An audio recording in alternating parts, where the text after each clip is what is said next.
Assalamu alaikum wa rahmatullahi wa barakatuh. Hello everyone, I hope you're doing great. My name is Ghazi Razzak. I am a fifth year medical student, and today I'll be giving a session about clinical pathology practice questions together with my friend Amr, two separate sessions. The first one will be about upper GIT, which I'll be giving this, inshallah. I'll be responsible for this, and Amr will be doing the lower GIT. Okay. Wish you the best of luck, inshallah, with your exam. We tried to collect the most high-yield questions that used to get like frequently asked in the previous years and in board exams as well. Tamam. Best of luck, inshallah, and we hope that this will be helpful for all of you. Now, I'll be talking about the following: esophageal disorders, hiatal hernia, gastric disorders, small bowel disorders, pancreatic disorders, and GI bleeding. Okay. Now, for the first question, we have the, one second, sorry. So I'll be just reading the most important points from the question. And they'll be sending, inshallah, the slides to the PAL team, and they'll distribute it, inshallah, and share it to all the batch. Tamam? Yeah, so for the most important stuff here, we have the 57-year-old man, problem with eating. Tamam? And he did an esophagogram, and it showed the following. Showed this. So do we know what is this? This is corkscrew appearance of the esophagus. And corkscrew appearance of the esophagus is mostly seen in conditions such as distal esophageal spasm, right? Distal esophageal spasm. So in manometry, what can we see? We can see multi-peak contractions of the esophagus, of the esophageal muscles. Now, we have, what's it called? We have, where can we see high lower esophageal sphincter pressure? It's an achalasia. Hypertensive contractions on a manometry can be seen on what's it called, jackhammer esophagus. Okay, and mass at the esophagus is in tumors. Tamam? Yeah. Sorry. Next question, we have a 35-year-old complaining of dysphagia, food stuck in his throat, regurgitation, cough. What's the most appropriate initial test? So, wanna evaluate the swallowing capacity abilities. So this is modified barium swallow. Modified barium swallow. We don't go invasive. We don't do endoscope or manometry first, right? So wanna just assess it. So we do modified barium swallow. Next, we have a 43-year-old known case of constipation for 2 years, and this patient swallowed a capsule that contains radio-opaque markers, and then get assessed like after 5 days later, and they found that the markers were gathered in the rectosigmoidal region. So what's this? If the markers in the colon transit study, if you give a pill and the markers were gathered in the rectosigmoidal region, this is called functional outlet obstruction. If it is scattered in the large intestine, the whole large intestine, this is called slow transit constipation due to colonic inertia.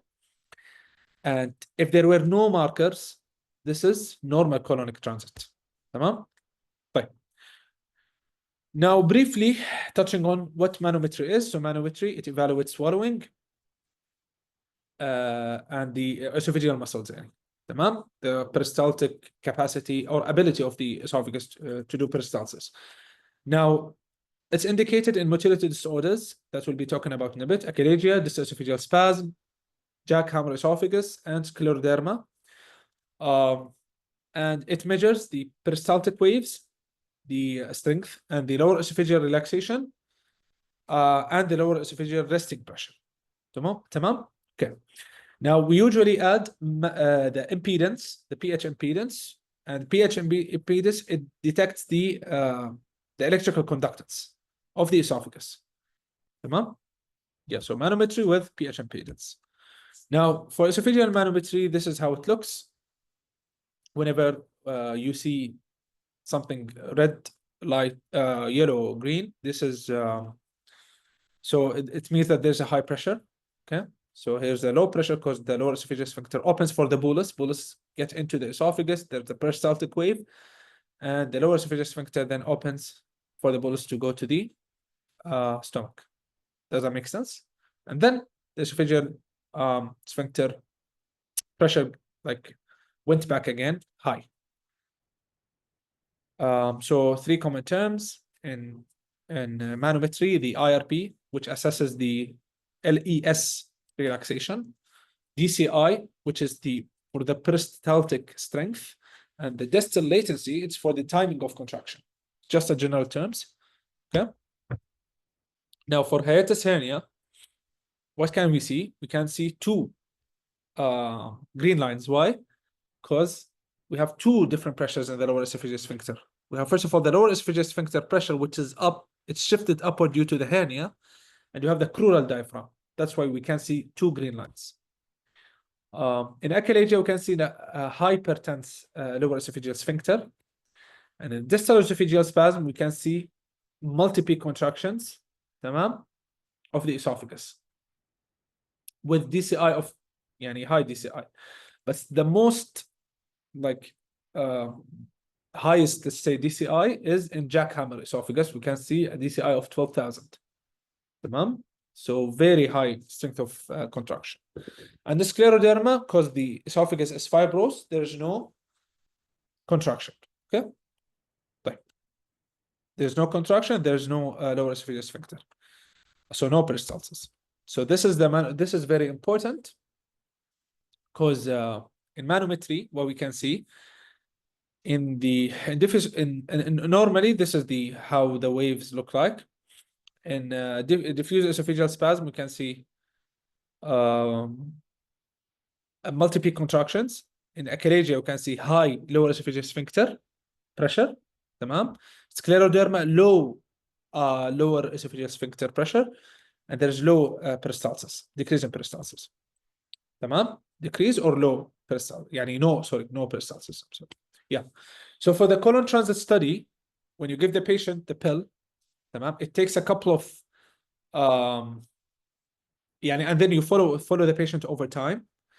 If it's scattered everywhere, this is colonic inertia. If it's in the rectosigmoidal region, this is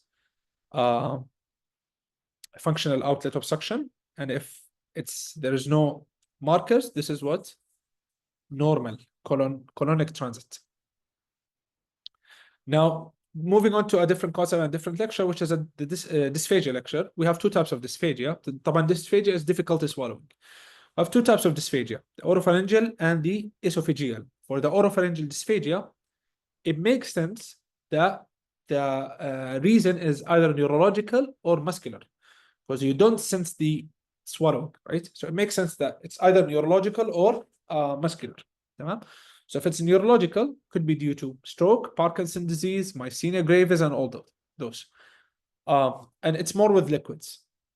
For the initiation of swallowing, how's the workup? We do a modified barium swallow first of all. Tamam? For esophageal dysphagia, it's either due to obstruction or due to motility disorders. Okay? If it's obstruction, معناها it's tumors. If it's motility disorders, معناها this is what? This is it could be so obstructions is tumors. Motility disorders are the disorders that we talked about in a bit, like a couple of minutes ago. So for us, obstructions is due to it's problem with solids, while motility disorders, solids and liquids. Okay, solids and liquids. And the best initial test is scope. You do scope to assess the esophageal dysphagia, and this is the algorithm. Problem with initiation of swallowing, oropharyngeal dysphagia, you do modified barium swallow to check what's the reason for this. If there's something that you can initiate swallowing, but it's stuck in the throat or in the chest, this is esophageal dysphagia. And if it's motility disorders, you do EGD either ways in motility and structural disorders. If it's motility disorder, the EGD is normal, you do manometry to know what's the reason exactly, scleroderma, achalasia, or diffuse esophageal spasm. If it's structural disorder, so this is you do EGD again, and you work up based on what's the differential diagnosis that you have in mind, Zinker, hiatal hernia, or other conditions. But next we have another topic we'll see now. So we have a 45-year-old, is obese, and there's a problem. Sorry. So there's chest pain before sleeping, okay? And it gets worse when leaning forward, so positional, tamam? he took PPIs and chest pain resolves. So what's the most likely reason for this condition? This is transient lower esophageal sphincter relaxation, because this is GERD. And the most important physiological region, pathophysiological region, is relaxation of the transient relaxation of the lower esophageal sphincter. It's either due to obesity, so increase in intra-abdominal pressure that will affect the lower esophageal sphincter pressure. Could be due to pregnancy, could be due to other causes as well, or hernia as well. But yeah, but the most common cause is transient LES. Now, next question we have. So 1 month patient, 1 month burning sensation in the chest, prominent when he's lying in bed, and is also present after eating heavy meals. He also states that his breath has unpleasant odor, so all that, and he's alcoholic. تمام؟ يعني drinks 2 to 3 beers on weekends. So when suspecting GERD, what's the best initial step in management? It's scope, right? EGD. But first of all, you do clinical diagnosis. So GERD is clinical diagnosis. If you didn't know what's the cause, if you didn't know that, clinical diagnosis, I mean that the doctor will give the patient PPIs. If the PPIs work, so this is GERD. If it didn't work, so we do EGD. We do scope to know what's the reason exactly. Tamam? Next, we have, so biopsy of the esophagus. Tamam? Biopsy of esophagus. It showed mass in the, sorry, upper gastrointestinal endoscopy. Showed lower esophageal mass that occludes the lower lumen of the lumen of the esophagus and the lower portion. In the biopsy, if you're taking a biopsy, what is the most likely neoplasm, do you think? So since it's in the lower esophagus, so this is adenocarcinoma. If it's anywhere in the esophagus, this is squamous cell carcinoma. Tamam? Yeah. Next. 9-year-old boy, evaluation of chest and abdominal discomfort. Tamam? Burning sensation in the chest. And the patient is showing signs of eczema on bilateral antecubital fossa and behind both knees. So what would it show? What would this show? Okay, so since there is eczema, it means that there is atopy. Since there is atopy, this is esophageal rings, which is eosinophilic esophagitis. Lacerations and Mallory-Weiss tears, webs and structural problems, ulcers due to esophagitis. Tamam? Or GERD. But next, we have 40-year-old 5-day history of adenophagia, reporting fatigue and fever and all that. Temperature is 38, and history of HIV. The ECG shows sinus rhythm with no acute changes, and there is CMV esophagitis. So we want to match the endoscopic appearance to the appropriate management. In CMV esophagitis, what do you think the endoscopic appearance is? I'm not sure if you guys took the appropriate management in these cases in infectious esophagitis, but let's focus on the endoscopic appearance. So it's large linear ulcerations for CMV. For HSV, it's small, punched out, and for Candida, it's white plaques in the esophagus. Okay. For Candida, the appropriate treatment is fluconazole. For CMV, it's Jancyclovir, and for HSV, it's acyclovir. Next, we have a patient, 64-year-old woman. During endoscope, there is displacement cranially upward, of the esophagogastric junction, with some part of the intestines protruding, protruding into the hernia, in the hernial content. So what's this? This is type 4 hernia. We'll discuss this in a bit. Now, explanation, what is GERD? We discussed it. So reflux, gastric reflux due to transient lower esophageal sphincter relaxation. Common symptoms, heartburn, and positional symptoms such as it worsens with lying supine, and it improves when sitting up, تمام, and standing. Okay. Yeah. So this is again GERD with heartburn, some atypical symptoms كمان, which is cough, laryngitis, wheezing, which is atypical symptoms of GERD. Complications we'll discuss in a bit, and treatment, again, PPIs and lifestyle modifications. Okay. Right. So what's the most appropriate investigation in cases of GERD? So what do you do first is clinical diagnosis, PPIs. But يعني if this is not in the choices, so you do upper endoscope, upper GI endoscope, and the gold standard. This is the first investigation. The gold standard is 24-hour pH monitoring. Best this is you do this while the patient is off PPIs, because PPIs decrease gastric acid. So we don't know what's the reason if the patient is taking PPIs. So that's why we need to make sure that the patient is off PPIs before doing the 24 pH monitoring. Now, some complications that we'll discuss in a bit: esophagitis, Barrett's esophagus. Tamam? Now, starting with Barrett's esophagus. Now, GERD can progress to Barrett's esophagus. Why? Because there is gastric reflux from the stomach to the esophagus. Tamam? So, the normal mucosa of the esophagus is stratified squamous epithelium. If there is the acidic content, will change this epithelium into columnar epithelium. So this is called metaplasia. And this is called, in medical terms, Barrett's esophagus. Changing of the epithelium from its normal into other epithelium. This is metaplasia. So the esophageal from squamous into columnar, and ultimately into intestinal metaplasia with goblet cells, as we can see here. This is called Barrett's esophagus. And this might progress to dysplasia, dysplasia or cancer, plasia and dysplasia then progress to cancer. So this is what Barrett's esophagus is, and most commonly happens due to chronic GERD. Okay, but what are associated conditions with Barrett's esophagus? There's a risk of progression to adenocarcinoma. Okay, risk of progression to adenocarcinoma. So adenocarcinoma happens due to Barrett's happens due to GERD. But now esophagitis, so the one that's correlated with GERD is called reflux or erosive esophagitis. Tamam? We have medication induced due to some medications can cause esophagitis, secondary to some medications.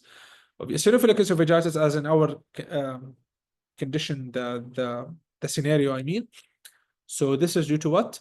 This is due to atopy, and it's eosinophilic predominant in histopathology. So we can see esophageal rings on endoscope. Infectious are due to, we have the Candida, which forms pseudomembranes on endoscope, HSV, punched out ulcers on endoscope, CMV, linear ulcers on endoscope. Next. So we have the esophageal cancer. Esophageal cancer, again, two types of cancers: adenocarcinoma, squamous cell carcinoma, two different risk factors and two different locations. Squamous cell carcinoma, upper 2/3 of the esophagus. Adenocarcinoma, lower 1/3 of the esophagus.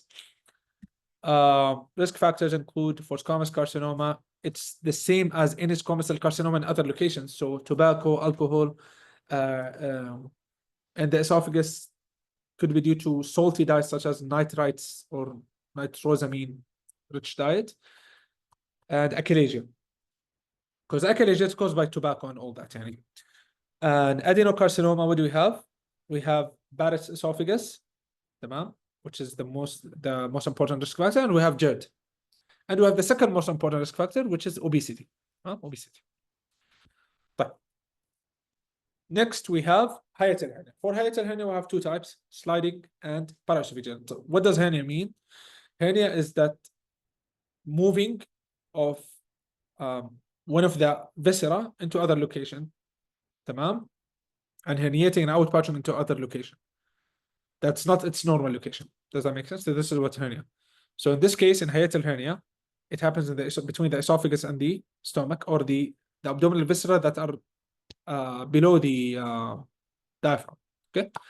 So in sliding hernia, so from its name, sliding, so sliding of the Z junction or the gastroesophageal junction from the stomach into the esophagus. Okay.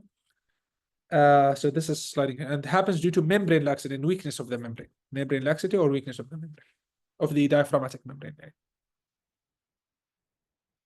Now, the paraesophageal hernia happens due to a membrane defect. So it occurs parallel to the esophagus and no movement of the esophageal line. Okay. So here we have the herniated gastric fundus or content. Now, next we have the four types of hernia. So first one, type 1, which is the only sliding, moving of the junction upward, okay, with some of the gastric content moving upward. Type 2, this is due to membrane laxity, this is due to membrane defect. So moving of the membrane defect, so we have parallel to the esophagus, gastric content, herniated, okay? So this is called paraesophageal hernia. Type 3 is combined paraesophageal and sliding hernia, okay? So some gastric content as well as moving of the Z-line. And the type 4 is all the gastric content plus or minus intestinal contents or other visceral contents, as in our scenario in the question. Okay. So this is a summary of what I've just talked about. Next, 60-year-old man, 5-month history of difficulty swallowing, solids and liquids, so dysphagia, weight loss, cigarette smoking, barium esophagogram shows dilation of the proximal esophagus with stenosis of the gastroesophageal junction. There's contrast pooling in the lower esophagus. What is the definitive management? So pooling of the lower esophagus tends to gastroesophageal junction. This is achalasia. So how to treat achalasia? Definitive management is three procedures the doctor mentioned in your lecture, which is endoscopic myotomy, laparoscopic Heller myotomy, and the third one is pneumatic dilation. Okay. So here in this case, we have endoscopic myotomy is the definitive management. Botulinum toxin is not the definitive management in achalasia. So achalasia, what's the problem with achalasia? So it's simply that there's a herniation of the there's a inability of the myotonic plexus to migrate from the hypothalamus to the esophagus. So there's lack of the inhibitory signals. So that's why there's decrease in peristalsis as well as tense lower esophageal sphincter. So increased lower esophageal sphincter pressure, decrease in peristalsis, bird beak appearance on esophagogram and barium swallow. And on upper endoscope, the management is you do upper endoscope because it's the symptoms of achalasia it mimics tumors. And you do laparoscopic myotomy, endoscopic myotomy, or pneumatic dilation. Next, we have a 68-year-old food getting stuck in her throat and she vomits. And the barium esophagogram showed the following. What's the next step? So elderly, stuck, dysphagia, outpouching. This is definitely Zenker's diverticulum. So in any elderly, if they're experiencing such symptoms, they are elderly with this esophagogram. This is definitely Zenker's diverticulum, which is a false diverticula that punch or outpouch like from two muscles, which are the thyropharyngeus, I think, and the cricopharyngeus muscle. Okay, the cricopharyngeus, thyropharyngeus will be hypertensive, and the outpouch will stuck outside. So this is the pathophysiology. So what do? You want to relieve the pressure of the hypertensive muscles. So you do cricopharyngeal myotomy. No? So 1 second. So this is the thyropharyngeus. This is the cricopharyngeus. This is the cranial triangle where the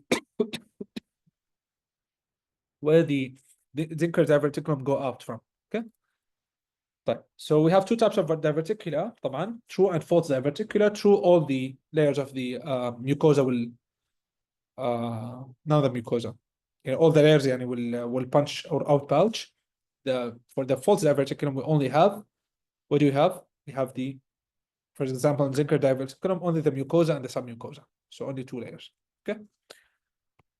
Next, so Zinker's diverticulum. So why do we have halitosis and dysphagia in Zinker's diverticulum? It's simply due to we have an outpouch here, right? And it's not going back. So accumulation of food here. Over time, this food will bring about bad smell. That's why the patients experience halitosis. Also, because there's accumulation of food, معناها there is increase in esophageal pressure, معناها there is higher chance of vomiting and retching, right? So that's why there's vomiting. And if there is vomiting, there's a higher chance of aspiration. So when you're vomiting, you might aspirate the esophageal content, and so that's why there's aspiration, يعني increased risk of aspiration. But next we have what's the most sensitive test for patients with H. pylori gastritis. So it's urea breath test according to 1 million past papers. So it's urea breath test, and so urea breath is the most sensitive, and it detects active infections. The initial test is serology, but it's not sensitive because it detects active and previous infection. تمام? So that's how we differentiate between the two. So non-invasive, most sensitive, antibody. So this is cannot distinguish between past and current infection, the serology.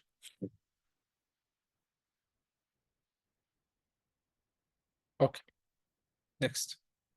Now, a 70-year-old man takes large quantities of NSAIDs, tamam, and he developed epigastric pain with nausea and vomiting. So what's the most likely cause after NSAIDs use? Epigastric pain. So this is acute gastritis, tamam. Next, we have a 52-year-old sustained extensive thermal burn, 70% burn of the body with hypotension. So if they, and this patient died, if they took biopsy from the gastrointestinal tract, where will the ulceration most commonly happen?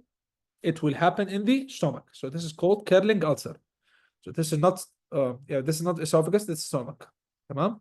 So it's called curling ulcer. Next. A 59-year-old woman comes to the physician because of 1 year history of nausea, chronic abdominal pain, that's worse after eating. She's also having Hashimoto thyroiditis. So an autoimmune disease, she's a woman as well. And there is G-cell hyperplasia.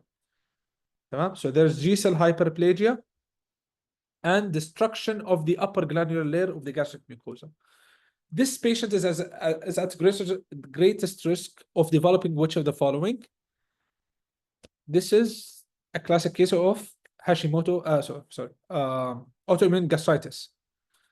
Usually, autoimmune diseases are associated with other autoimmune diseases. So autoimmune gastritis, it should be associated with other autoimmune diseases. That's one of the clinical clues.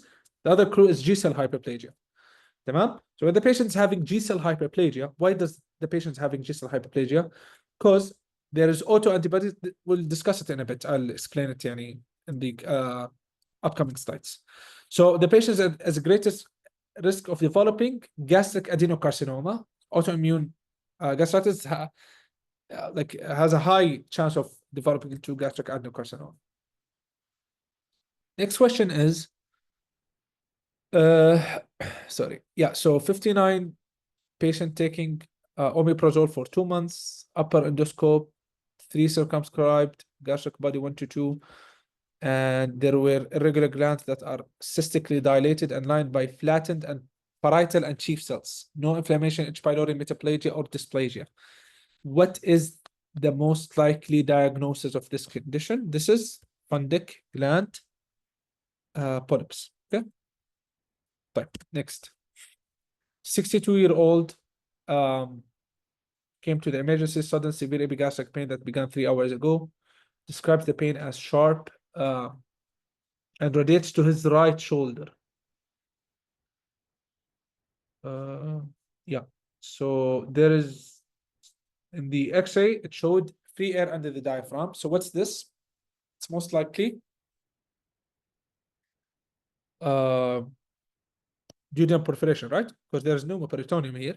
So this is duodenal perforation. Sorry, this is duodenal perforation 100%. Yeah. So let's discuss the gastritis topic and the peptic and gastric ulcers. Very quick. Gastritis, we have acute, chronic, based on the duration. And for acute, it has a couple of reasons. Could be due to NSAIDs, thereby decrease the defensive forces such as PGE or prostaglandins, leading to decrease in mucosal protection. Could be due to burns, which leads to dehydration and hypovolemia and mucosal ischemia. Could be due to brain injury, which is called Cushing ulcers, which activate the vagal stimulation, and will lead to increase in gastric acid secretion. We have the chronic gastritis. Could be due to two, H. pylori or autoimmune. If it's H. pylori, H. pylori will damage the stomach, and by the long run, it will lead to chronic gastritis, And autoimmune, due to autoantibodies against parietal cells, that will lead to decrease in gastric acid, that will lead to G cell hyperplasia. Why do we have G cell hyperplasia? We have G cell hyperplasia or hypergastrinemia, but there is loss of the negative feedback from this, because when you have decrease in gastric acid from the parietal cells, there's no negative feedback to G cells. So that's why G cells will be activated, and at the end there will be a hyperplasia of the G cells. تمام. For H. pylori, it affects the antrum and goes to the body of the stomach, and for the autoimmune affects the body and the fundus of the stomach. Next. So normally in the stomach we have balance between what's it called? Damaging forces and defensive forces. Damaging forces such as the gastric acidity, so stomach can easily withstand this forces, damaging forces. For defensive forces, we have the mucosal secretions, the bicarbonate, prostaglandins, and all that. Tamam? So this is physiology. Now, when injury happens, there will be inflammation, impaired defenses, inflammation, and ultimately necrosis. Tamam? And ulcers. Now, this is for acute peptic ulceration, could be due to NSAIDs, could be due to severe burns, curling, or Cushing, which is vagal stimulation. And for chronic gastritis, long-standing gastritis, could be due to H. pylori autoimmune gastritis, and will lead to, because it's chronic, will be atrophy of the stomach glands and epithelial metaplasia, and ultimately gastric adenocarcinoma, and with the long run, so by the long run, dysplasia and cancer. So this is chronic gastritis, autoimmune gastritis. So autoimmune gastritis happens due to antibodies against the parietal cells. So antibodies against parietal cells will lead to decrease in gastric acid. And also, so command parietal cells responsible for producing intrinsic factors when there is no intrinsic factors. معناها intrinsic factors won't bind the B12. So there will be decrease in B12 absorption, ultimately leading to B12 deficiency. B12 deficiency is important for red blood cells life cycle, right? But when there is decrease in B12, معناها we'll have an abnormal structure of RBCs and megaloblastic anemias. تمام? So in testing, how to test for autoimmune gastritis, there will be increase in autoimmune antibodies, IgG, there will be decrease in B12 and high homocysteine, high methylmalonate, which is more biochemistry, and antibodies against parietal cells. Now for H. pylori, we have a couple of virulence factors, such as urea, which produces, urease, which is important for the formation of the ammonia cloud of H. pylori that protects itself in the acidic environment of the gastric environment. For H. pylori, also it releases some other virulence factors such as VAC, CAG, and all that damages the epithelial mucosa, and leading ultimately to chronic gastritis and ulcers. Now, for peptic ulcer disease, we have gastric and duodenal ulcers. For gastric ulcers, it's greater with meals, G, so it's more with meals. For duodenal, decreases with meals. تمام. Now, both due to H. pylori, but NSAIDs are more with gastric ulcers. Duodenal ulcers, we have Zollinger-Ellison syndrome.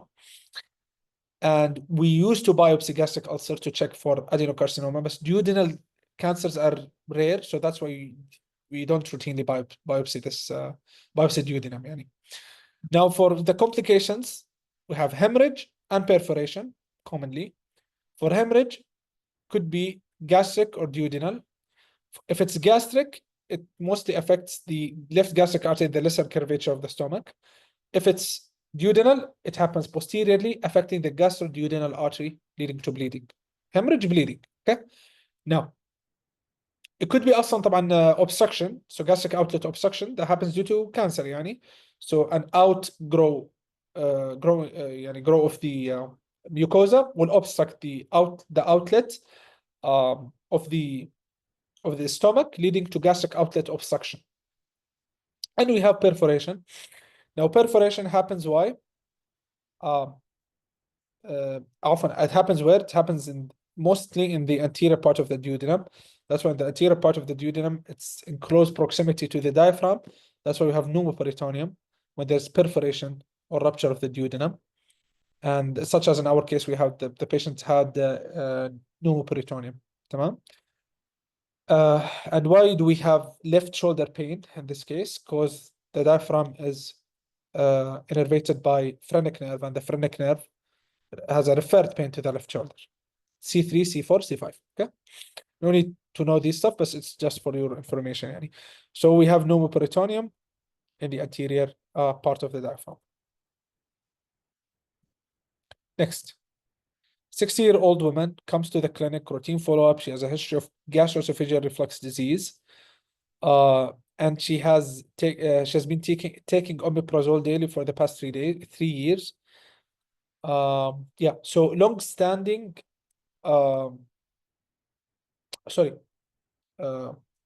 yeah, so taking omeprazole for more than 3 years. Tamam? So this is what? This is funding gland polyps. Tamam? This is what? This is funding gland polyps, because taking for more than for a couple of years, it predisposes the patient to funding gland polyp, and we'll explain it in a bit. We have a couple of types. We have inflammatory polyps, so apoplastic polyps, and gastric adenomas, each one with different reasons. And just to access. Now, next we have 82-year-old patient, 7-month history of indigestion, and photomicrograph showing these cells with weight loss and signs of cancer in this patient. So what do we think these epithelial cells are expressing or decreasing? They are not expressing. So they're not expressing epithelial cadherins. Because this is diffuse gastric carcinoma. And diffuse gastric carcinoma will have decreasing cadherins. So the cells are not stick to its place. So that's why it tends to metastasize and move. And this is signet ring cell appearance, by the way. Tamam? Yeah. Next, we have 70-year-old woman. She has increasing fatigue, unintentional weight loss over the past 3 months, decreased appetite, so signs of tumor. And there was a firm non-tender nodule is noted in the periumbilical region. Tamam? In the periumbilical region. With the unintentional weight loss and all that. What do you think could describe this condition? So this is gastric cancer again that metastasize and form something called sister Joseph Mary nodes, which mostly appears in the umbilicus. Okay. So this is cutaneous metastasis of intra-abdominal malignancy, which is the stomach. Hope that makes sense. Next, we have 52-year-old. Yeah. No history of vomiting. So there's an endoscope. There's 6 centimeter area of irregular pale funding mucosa and loss of the rugal folds. And biopsy showed a monomorphous infiltrate of lymphoid cells, and there's Helicobacter pylori as well. So what's this? monomorphous lymphoid cells, Helicobacter pylori. So this is gastric multilymphoma, right? Mucosa-associated lymphoid tissue tumor. Okay, now gastric polyps. Now in our question, we have the fundic type, which is due to increased use of proton pump inhibitors. Tamam?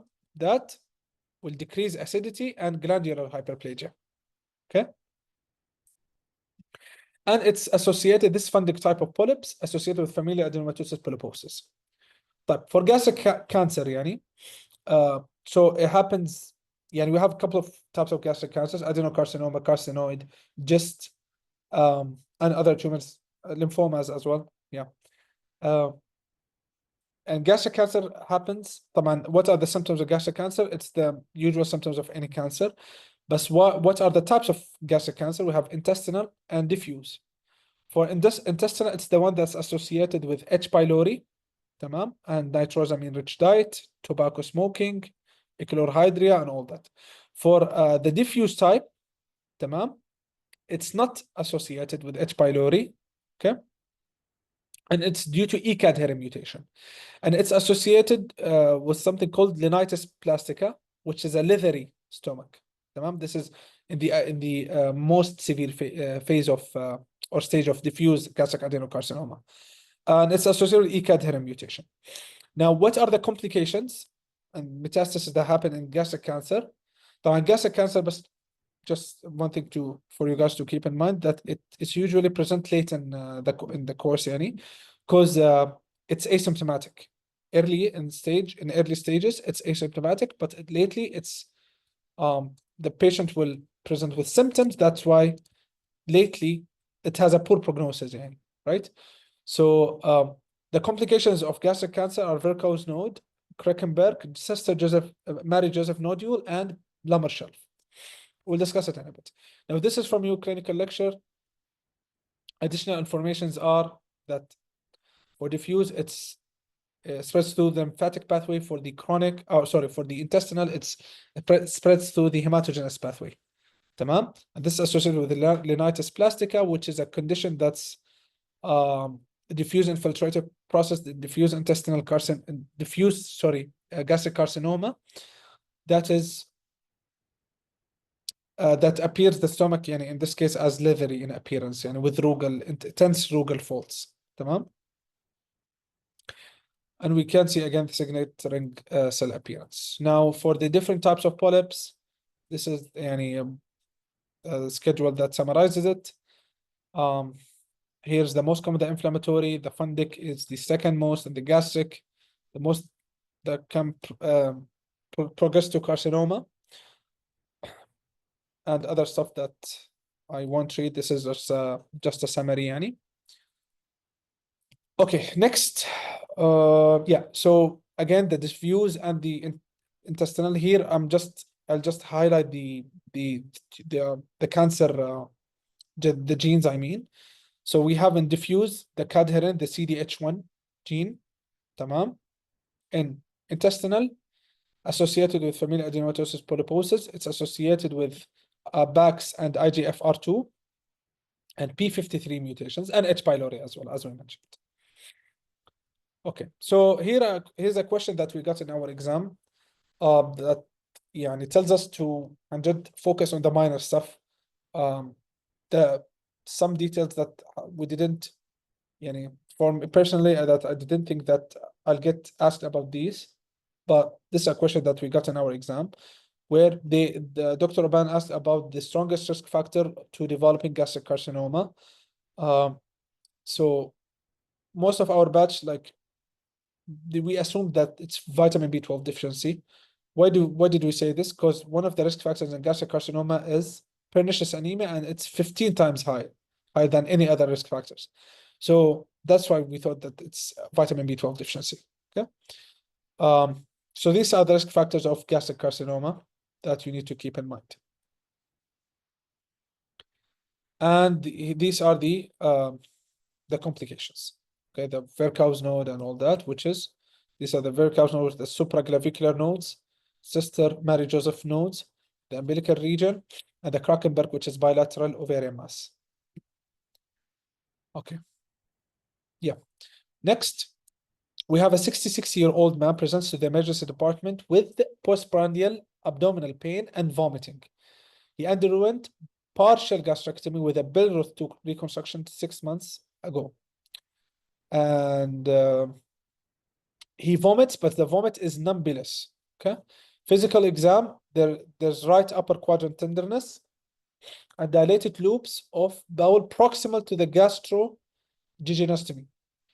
Proximal, non-bilious after Billroth. What do you think this is? This is afferent loop syndrome. Okay, afferent loop syndrome. Now we have the afferent. Whenever there is a Billroth reconstruction, we have the afferent limb and the efferent limb. The afferent limb is usually attached to the biliary tree, right? One second. Oh, sorry. I'll explain it in a bit. Tamam? So what's the, sorry.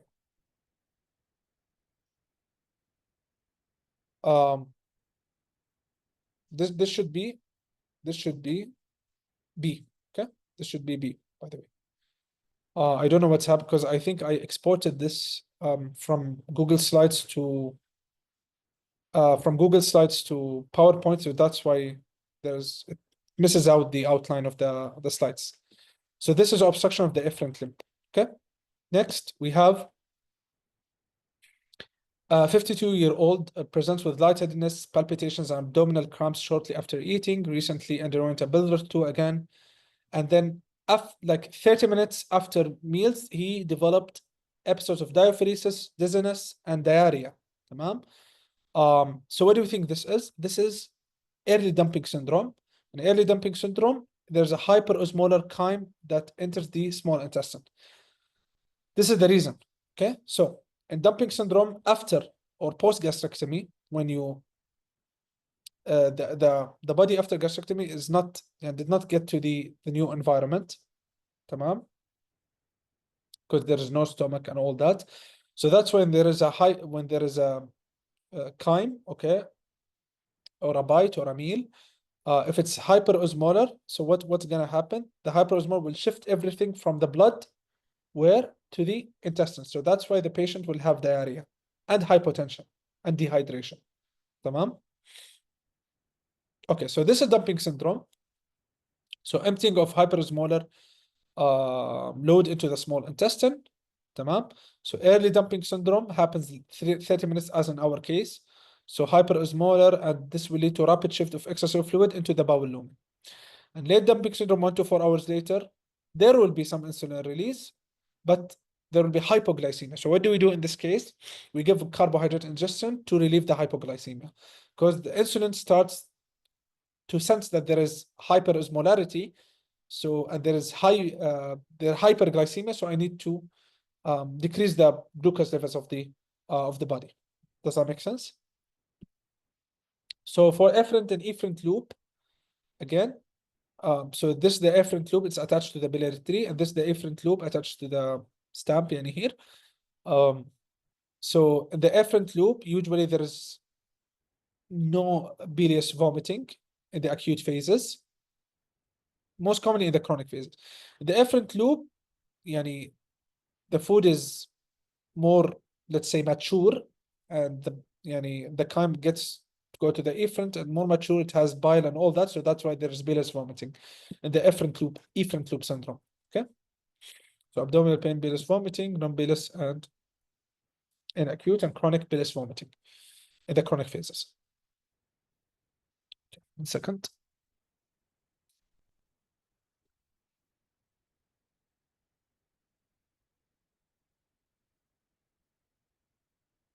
Yeah, we got a couple of questions to go. Yeah, so we have a 2-year-old boy brought to the emergency department after his parents found a dark red formed stool in his diaper. So 2 years, red blood stool, I think it's obvious now. So fecal occult blood is positive. What do we use to confirm this condition? So this condition with bloody stool, with fecal occult blood test, which is positive. So this is Meckel's diverticulum, right? And Meckel's diverticulum is how do we diagnose it? From radiology next, like in second year. We diagnose it using technetium, right? Technetium pertechnetate scan. Next, we have a man with experiencing tingling sensation in arms and feet, underwent a gastric resection soon after that he developed loss of sensation. Soon after the gastric resection, he developed loss of sensation in the extremities and blurry vision. What's this? This is called blind loop syndrome. تمام? Blind loop syndrome, and I'll explain why in a bit.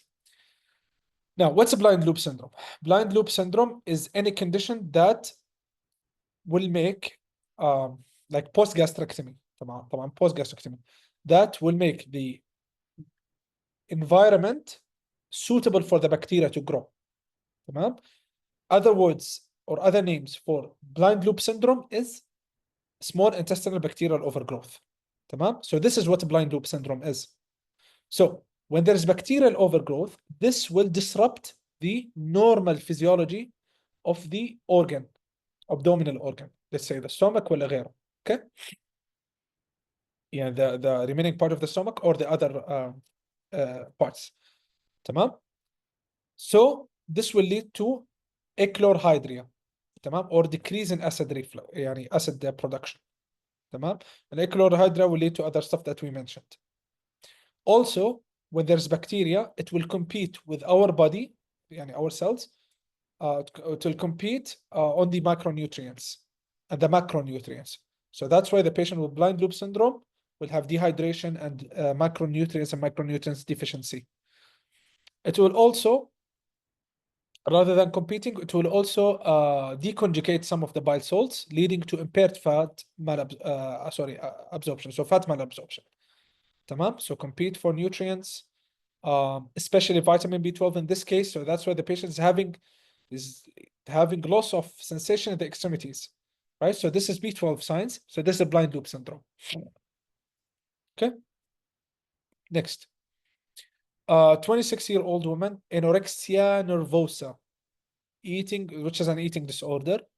Blood pressure is low, and the CT of the abdomen showed marked lack of intra-abdominal fat, dilated stomach. Compression of which of the following causes these symptoms? So compression of the superior mesenteric artery. This is superior mesenteric artery syndrome.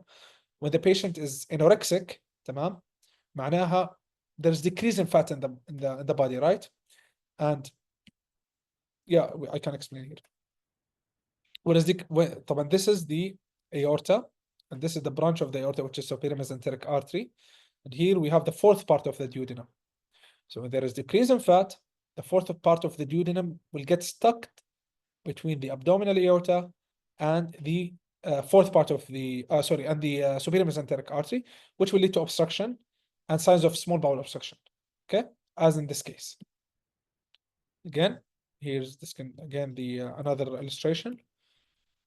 But next, we have a 52-year-old man undergoes a laparotomy for acute mesenteric ischemia, during which a large segment of necrotic small intestine is resected.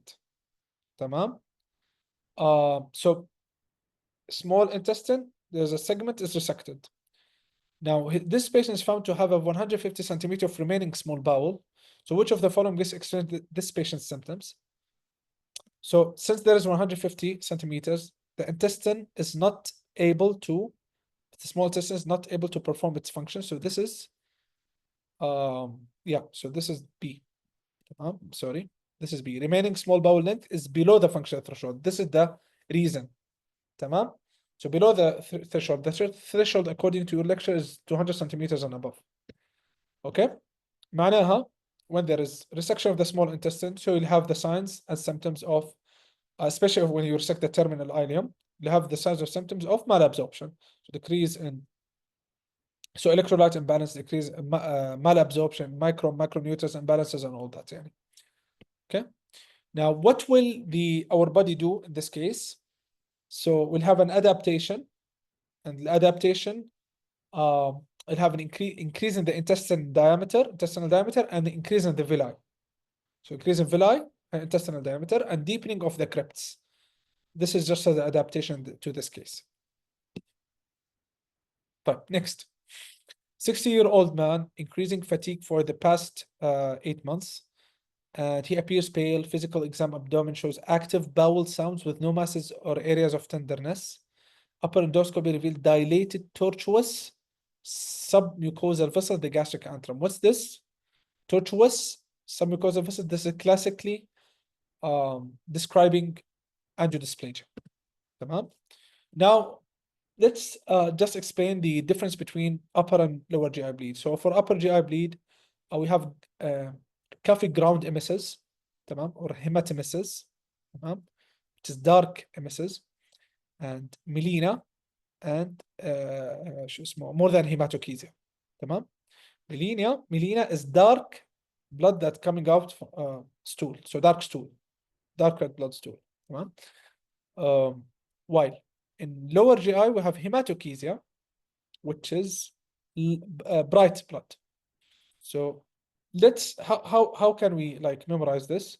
So when we have something abnormal in the upper GI, but sorry, one thing that I didn't mention, that how to differentiate between upper and lower GI in terms of anatomy. So there's something called the ligament of Treitz. The ligament of Treitz connects the cross of the diaphragm to the duodenum, تمام? To a duodenojejunal flexure, the fourth part of the duodenum, duodenojejunal flexure. تمام? Anything below this is a lower GI bleed. Anything above this is an upper GI bleed. Okay? Yeah. So how to differentiate in terms of symptoms? So hematemesis and hematochezia, sorry, hematemesis, melena, and hematochezia. Now for melena, it's again dark blood. So how to know this? Dark blood, since it's above the ligament of Treitz, so it takes time to go down, so it will get darker as it goes down until the rectum. While hematochezia, it's already down, so that's why it's a bright red blood. Okay.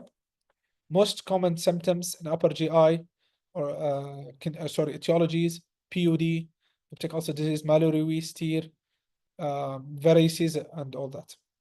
While the most common presentation in lower GI bleeding is diverticulosis, followed by angiodysplasia, as in this case.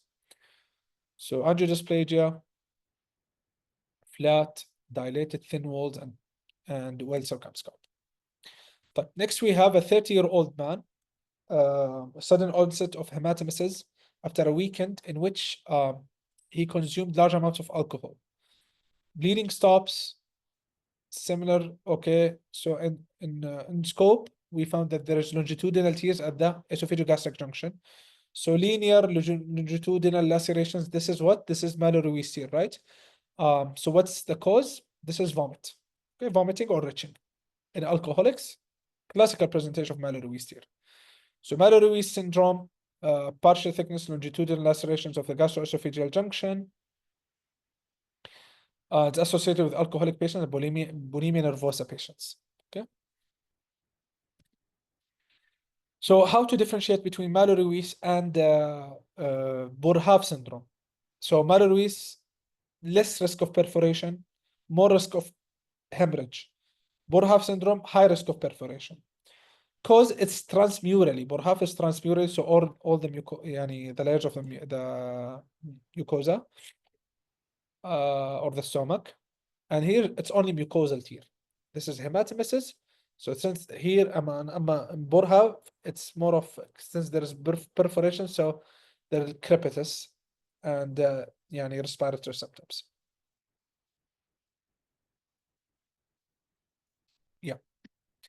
Next, we have a 68-year-old presents to emergency with a 3-day history of progressive abdominal distension, nausea, vomiting. Reports the vomitus has recently foul smelling and fecaloid. Okay.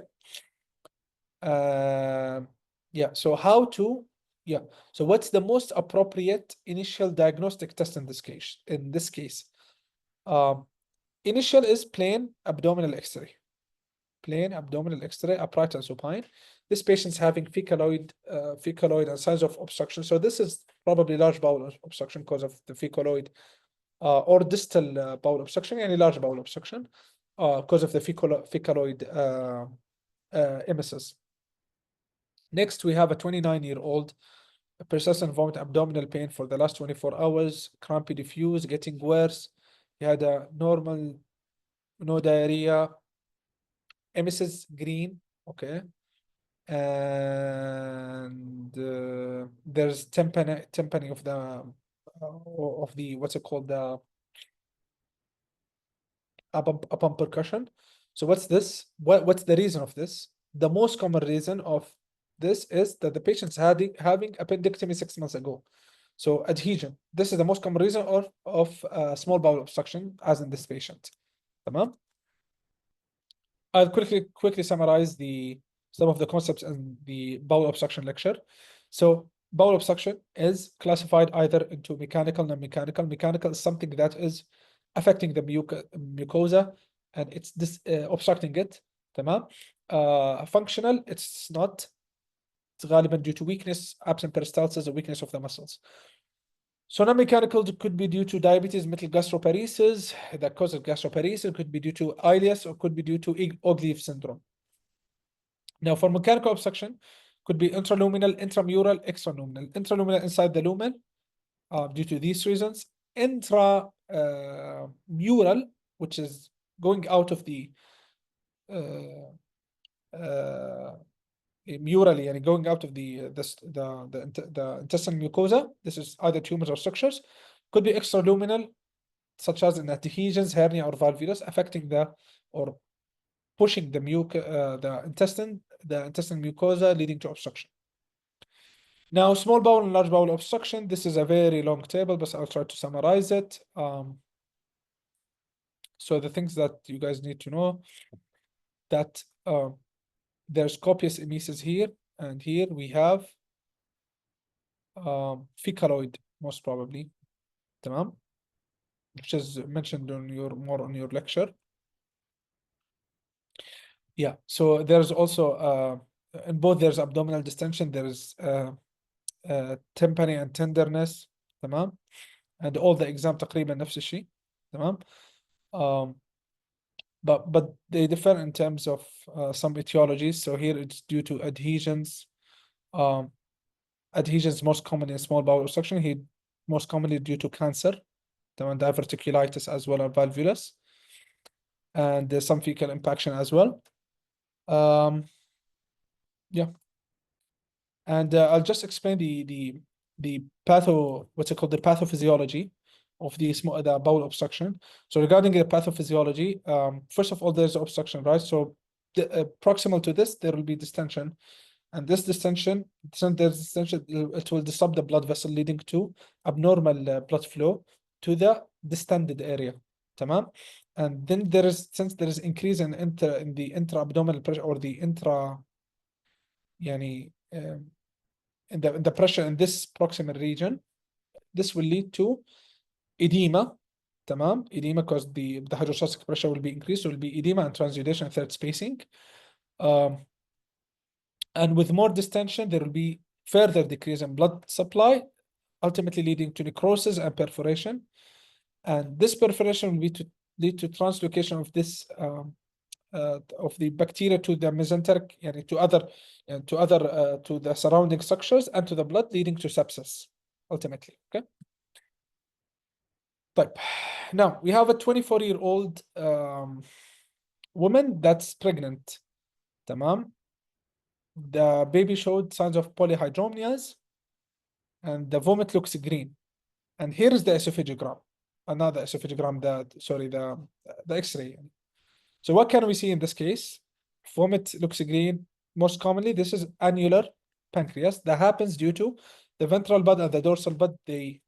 When they unite together, or they fuse together, they fuse abnormally in a way that obstructs the duodenum, leading to obstruction.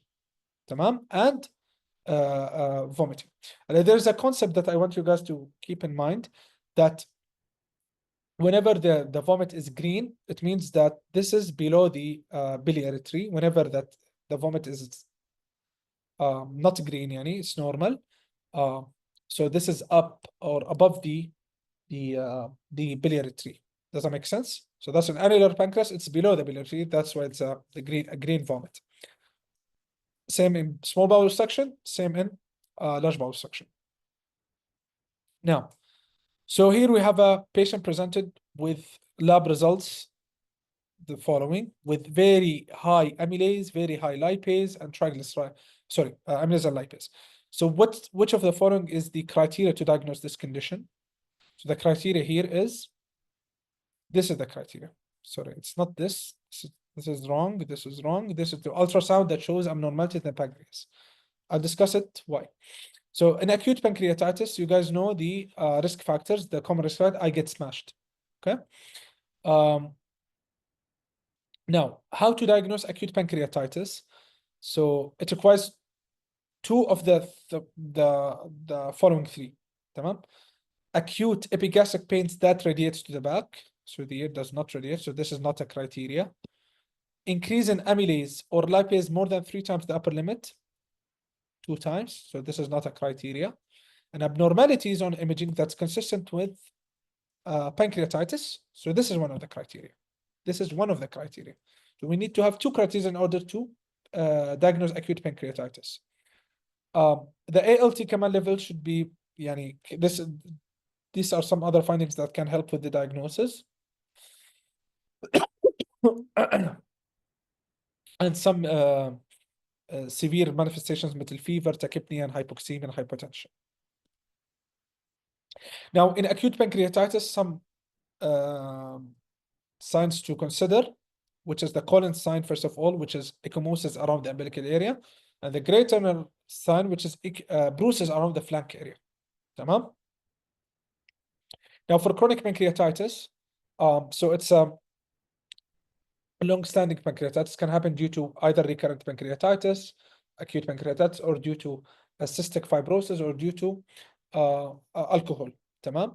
Now, how do we differ it from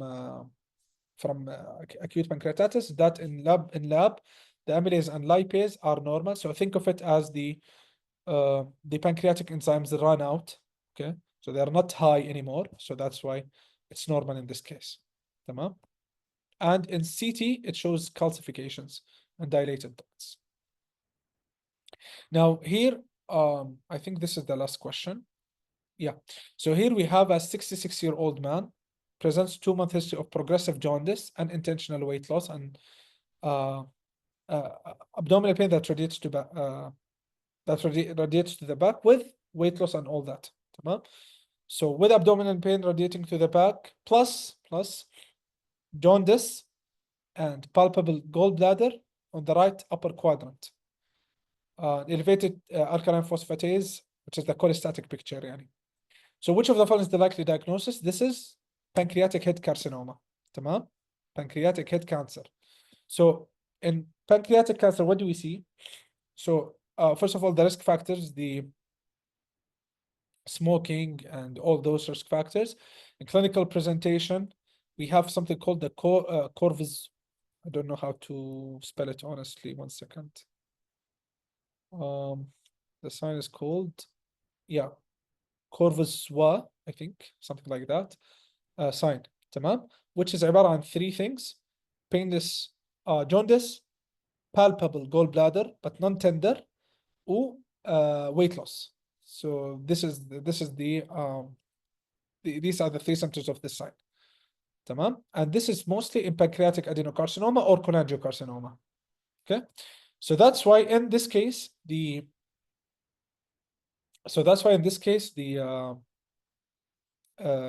what's it called? That's why in the case of cholecystitis, how to differentiate it? In case of cholecystitis, aslan, there are other symptoms that are yani, obvious of cholecystitis, and something else is that the gallbladder is tender. Tamam? So this was my last slide. Sarah, I had a couple of questions about pancreatic pseudocyst and the hereditary pancreatitis. I'll be adding it, inshallah, to the slides. I'm so sorry I didn't add it. And I'm done. Thank you so much for listening. And I hope that you benefited from this. Sorry for rushing some of the concepts very quick, but this is a practice question session. At the end, we can't explain everything in details. So I just tried to go through the most important stuff. And hopefully I did it, inshallah. Best of luck, inshallah, with your exam. Allah يوفقكم ويسركم أمركم يا رب. In case you need any questions, I didn't add my phone number. I'll add it, inshallah, to the first slide. and my email. I'll add عمرو phone numbers and email inshallah. تمام. Thank you so much for listening and goodbye. Thank you. Assalamu alaikum wa rahmatullahi wa barakatuh. Hello guys, I hope you guys are doing well. First of all, I'm Amr Hajja, and today, along with my colleague who's also on Zoom, Ghazi, inshallah, we'll be talking about the clinical and pathology practice questions. First, I'd like to congratulate you guys. You're almost done, on the few days left. All the best of luck for your exam. You got this. You're now at your third year, you're doing GI, so you're almost done. And only 1 month and then 1 month and a few weeks left, and then you'll move on to your clinical years. So best of luck. Without further ado, I'll be talking today about the mainly the two aspects. The first one is the hepatobiliary disorders, and the second one is the colorectal and anal disorders. So the way I divided it is similar to Ghazi. We'll be putting a question and then we'll following it up with the answer and a brief explanation about it. Just a disclaimer before we get started is that, like you guys know, GI is a very, very heavy block, a lot of information and study material. We tried our best to collect all the high yield concepts. I wouldn't say all, the most of the high yield concepts, and we got questions about it to discuss it in this PAL session. So best of luck. Let's get started. The first one is basically this question. So I want you guys to pause and then answer, and then I'll be showing you the answer. Okay? Okay. So the answer for this question is it's asking which of the following tests best reflects the synthetic function of the liver? And the answer is C. Why would the answer be C is because it's asking about specific thing, which is the synthetic function of the liver. So what does the liver synthesize? Out of these answers, the only thing that's synthesized by the liver is the clotting factors. And how do we measure the clotting factors if they are functioning well or not? By measuring the prothrombin time. If you guys remember from your hematology block, it's basically the prothrombin time, which is the one that we use to detect the extrinsic pathway and the clotting factors. So let me just briefly explain. When we say that we want to order liver function test, what do we mean by this? Is that we mean two things. The first thing is that the enzymes, and the second thing is the synthetic function of the liver. So you have to keep this in the back of your head, because some of the clinicians, they actually ask you in your fourth year and fifth year, what do you mean by ordering liver function test? Does the liver synthesize ALP? So you have to keep this in mind, okay? So there are enzymes and there are things that the liver synthesize. The enzymes include AST, ALT, ALP, and GGT. Now, for the ALP and the GGT, they are mainly by the biliary ducts and the biliary cells. They are not by the hepatocytes, okay? So the enzymes that are found inside the hepatocytes are the AST mainly and the ALT. We also have LDH and 5-NT, however, they are not very specific. Now, what are the things that are synthesized by the liver? There are three main things. The first one is albumin. Second thing is the clotting factors, which are measured by the prothrombin time. And lastly, the platelets. So whenever the liver starts deteriorating and malfunctioning, you will notice that there will be an albumin deficiency. The clotting factors will decrease, so the prothrombin time will increase, and the platelet will be decreased. Okay? Now, other than this, I would like you to know this thing, which is the ratio of AST to ALT. You guys know that these two are enzymes that are found inside the hepatocytes, okay? So we measure the ratio of them to know the underlying causes, because most of the time the ratio is less than 1, which means that there is more ALT than AST. And this is what's like in most of the diseases that target the liver, they would cause this ratio, which is less than 1. However, there are certain causes that you would see AST more than ALT, which means that the ratio is more than 1. One of the most common causes, you guys, I'm pretty sure you guys all know it, which is the alcohol. So whenever we have alcohol-related liver disease and alcohol hepatitis, for example, you would see an AST more than ALT, and the ratio will be more than 1. Now let's move on to the second question. I want you guys to pause, answer, and then we will discuss.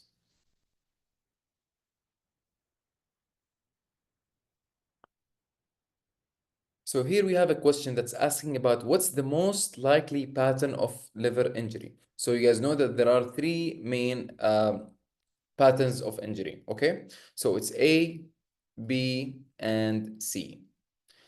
So let's go over this question together. So here we can see that there is a 56-year-old male patient fatigued with elevated liver enzymes.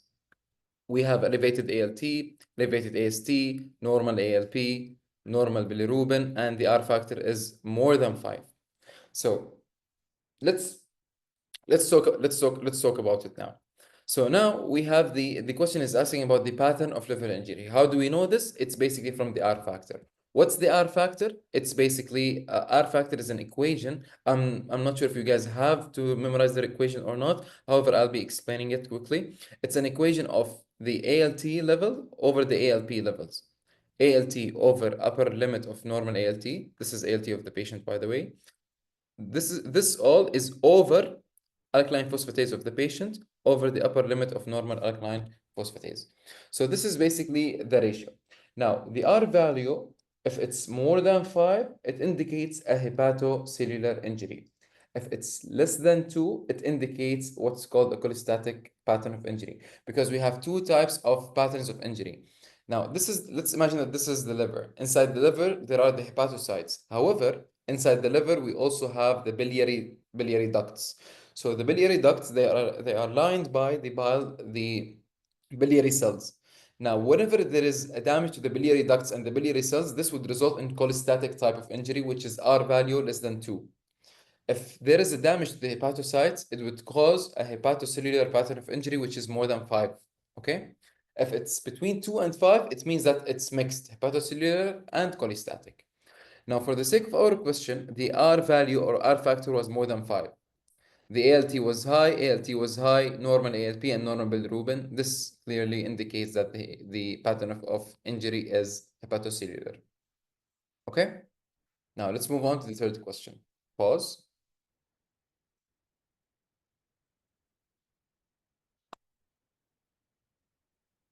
Okay. So let me tell you about this question. You guys probably read the question. However, I'll just move on all the way here. So here it says PCR confirms acute hepatitis B infection. Which serologic profile is most likely? So we have a patient. This patient has an acute hepatitis B infection. So you now want to interpret the serology of the hepatitis B testing to know which one indicates acute hepatitis B infection. Let's take them one by one. Now, an acute hepatitis B infection means that the patient has the virus inside the body, right? So the virus is inside. What's on the virus? It's the antigen. So would this patient has positive hepatitis B antigen? Yes, because this patient has the virus. So it will be either B, C, or D. The anti-HBs, these are antibodies that are synthesized against the antigens. However, our body is not able to produce them quickly and they take more time. Since this patient has an acute hepatitis B infection and we took the serology immediately, so the body is not able to produce enough anti-HBs so that they can be detected. That's why they are going to be negative, negative, negative.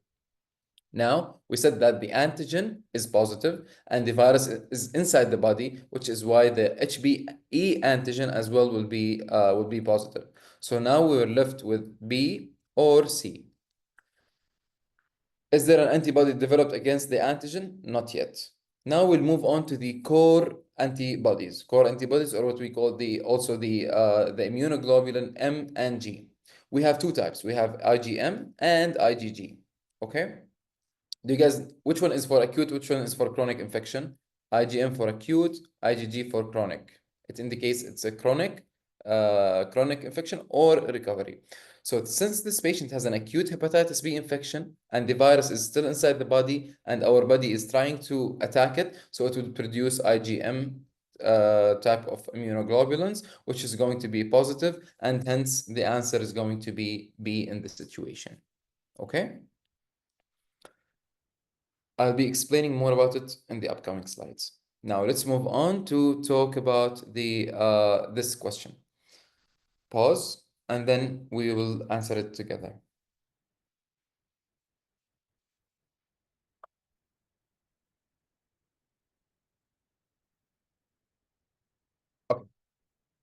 So we have a 38-year-old female.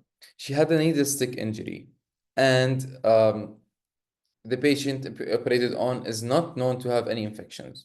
As part of her evaluation, she undergoes serologic testing for viral hepatitis. So this is basically the serologic testing. From this serologic testing, what would be the cause of the findings? And the answer would be yes, it would be C. She's immune against hepatitis B due to vaccination. So do you guys know what happens in vaccination? We give like I'm not sure if it's live attenuated or inactivated. I actually forgot. However, we give the virus for the to the patient, which is a very, very small amount that our body would be able to detect to be able to develop these antibodies. And I told you our body needs time. So now the patient already got the vaccination before, and now our body developed these antibodies, which is why it would be the HBs positive. It would be positive in this situation. Okay, so that's why the answer is C. If it was A, we would see an antigen, which is a current hepatitis B, we would see an antigen that's positive. Whenever there is an ongoing hepatitis B infection, whether it is acute or chronic, we will see a positive HBs antigen. Okay. If the patient is recovered in the past, we would see a positive anti-HBC IgG, and in some resources they put IgM as well. If the patient has a chronic hepatitis B, this means that there is an ongoing hepatitis B infection, so the antigen is going to be positive, okay? And this is basically, and the antigen here is negative. For E, there's no HbA testing, so we'll just move forward and cross this option. Now let's just talk quickly about it. I got this table from first aid. Forget about the incubation for now. Let's move on to the acute infection. We said that the antigen is positive. Our body was not able to develop the antibodies yet. However, the core antigens, IgM, are going to be positive in this situation, and there is a positive HbA antigen. Okay? Window, let's forget about it now because they don't ask about it that much. Let's talk about the recovery, which is if someone had an infection and this person cleared the infection. So this patient had so let's say an example of a patient that had an infection before and the patient cleared this infection. Now, how would a patient clear an infection? Our body would be able to develop antibodies and immunoglobulins that are going to target the virus and then eliminate it from our body. So in someone that is recovered, would you expect a positive antigen? No, because there is no virus, so it's going to be negative. Would you expect antibodies developed against that? Yes, antibodies already developed against that antigen and virus. So the core antibodies are going to be positive. And for the IgM, I'm honestly not sure because I searched multiple resources. Some say M, some say G. So I'm not quite sure. However, I would say refer back to the slides so that you can know exactly what's the Ig, okay? The antigen is going to be negative, as I told you, because there is no ongoing infection, and then the anti-HBE is going to be positive. Now, let's move on to talk about the chronic infection. What is important in chronic infection is, now, let's forget about high infectivity and low infectivity. Let's focus on two main things. In chronic infection, how do you know that this is chronic? I told you, if there is an ongoing virus that's now in our body, the antigen is going to be positive. Okay? How do you know if it's acute or chronic? You take a look at the core. If the core is G, the anti-HBC is G, IgG, then it's chronic infection. If it is IgM, then it's acute infection. Okay? So this is basically how we can say that it's chronic infection. Lastly, if the patient is immunized, it's going to be anti-HBs alone. So you guys have to differentiate between recovery and immunized. The recovery, both the core and the anti-HBs are going to be positive, while if the patient is immunized, only this one is going to be positive. Let's move on to the second question. Pause and then answer.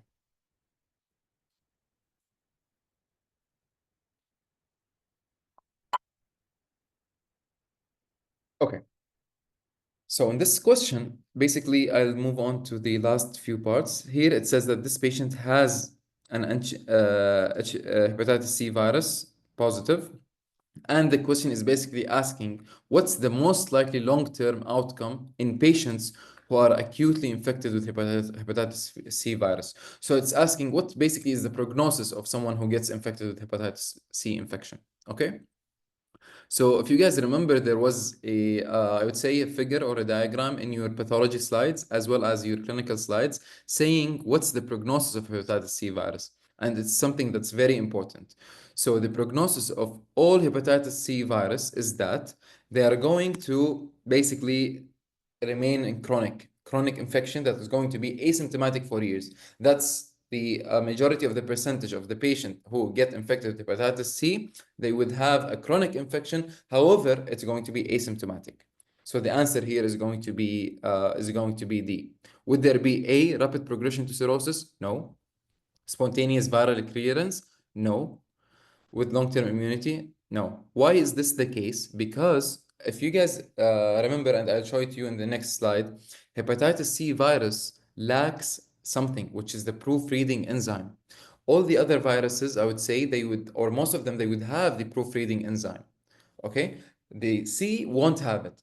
This would result in, because there is no proofreading enzyme, so this would result in antigenic variation. So the antigen on the hepatitis C is going to be changed every now and then, so our body would not be able to detect it and attack it, detect it and attack it. That's why it would stay for chronic infection, which is the one that's happening in majority of the patients who get infected with hepatitis C. So this is basically what I was referring to. Post-exposure, 20 to 30% resolve. However, the majority, they would result in a chronic infection, okay? Now, this is basically, I took it from first aid. It's nice. It categorizes them into certain categories. So most of the hepatitis viruses, they present the same: fever, jaundice, elevated liver enzymes. Okay. Now, here I highlighted to you the part that I talked about, which is the antigenic variation of hepatitis C, which would result in it being a chronic virus. Here we have hepatitis A, B, C, D, and E. Now, the way to categorize them is that A and E are oral. They are transmitted through oral, AEO, the vocals basically. So AEO, fecal-oral, fecal-oral, okay? The rest, which they are B, C, and D, are parenteral transmission, okay? Whether through blood, through sexual contact, or through during birth in hepatitis B. Hepatitis C most likely is going to be IV drug use or post-transfusion. Now let's talk about the course, the clinical course and the prognosis. For hepatitis A, it's associated with a very good prognosis, 99% spontaneous resolution and no chronic situations. However, in hepatitis B, there might be chronic. However, most of the cases, they basically have full resolution. So guys, this is important so that you can know it, okay? In hepatitis C, we said the majority, they go all the way into chronic hepatitis C. Hepatitis D has a specific like let's say characteristic, which is a super infection. Super infection, which means that hepatitis D happens and tags along with another virus, which is the hepatitis B.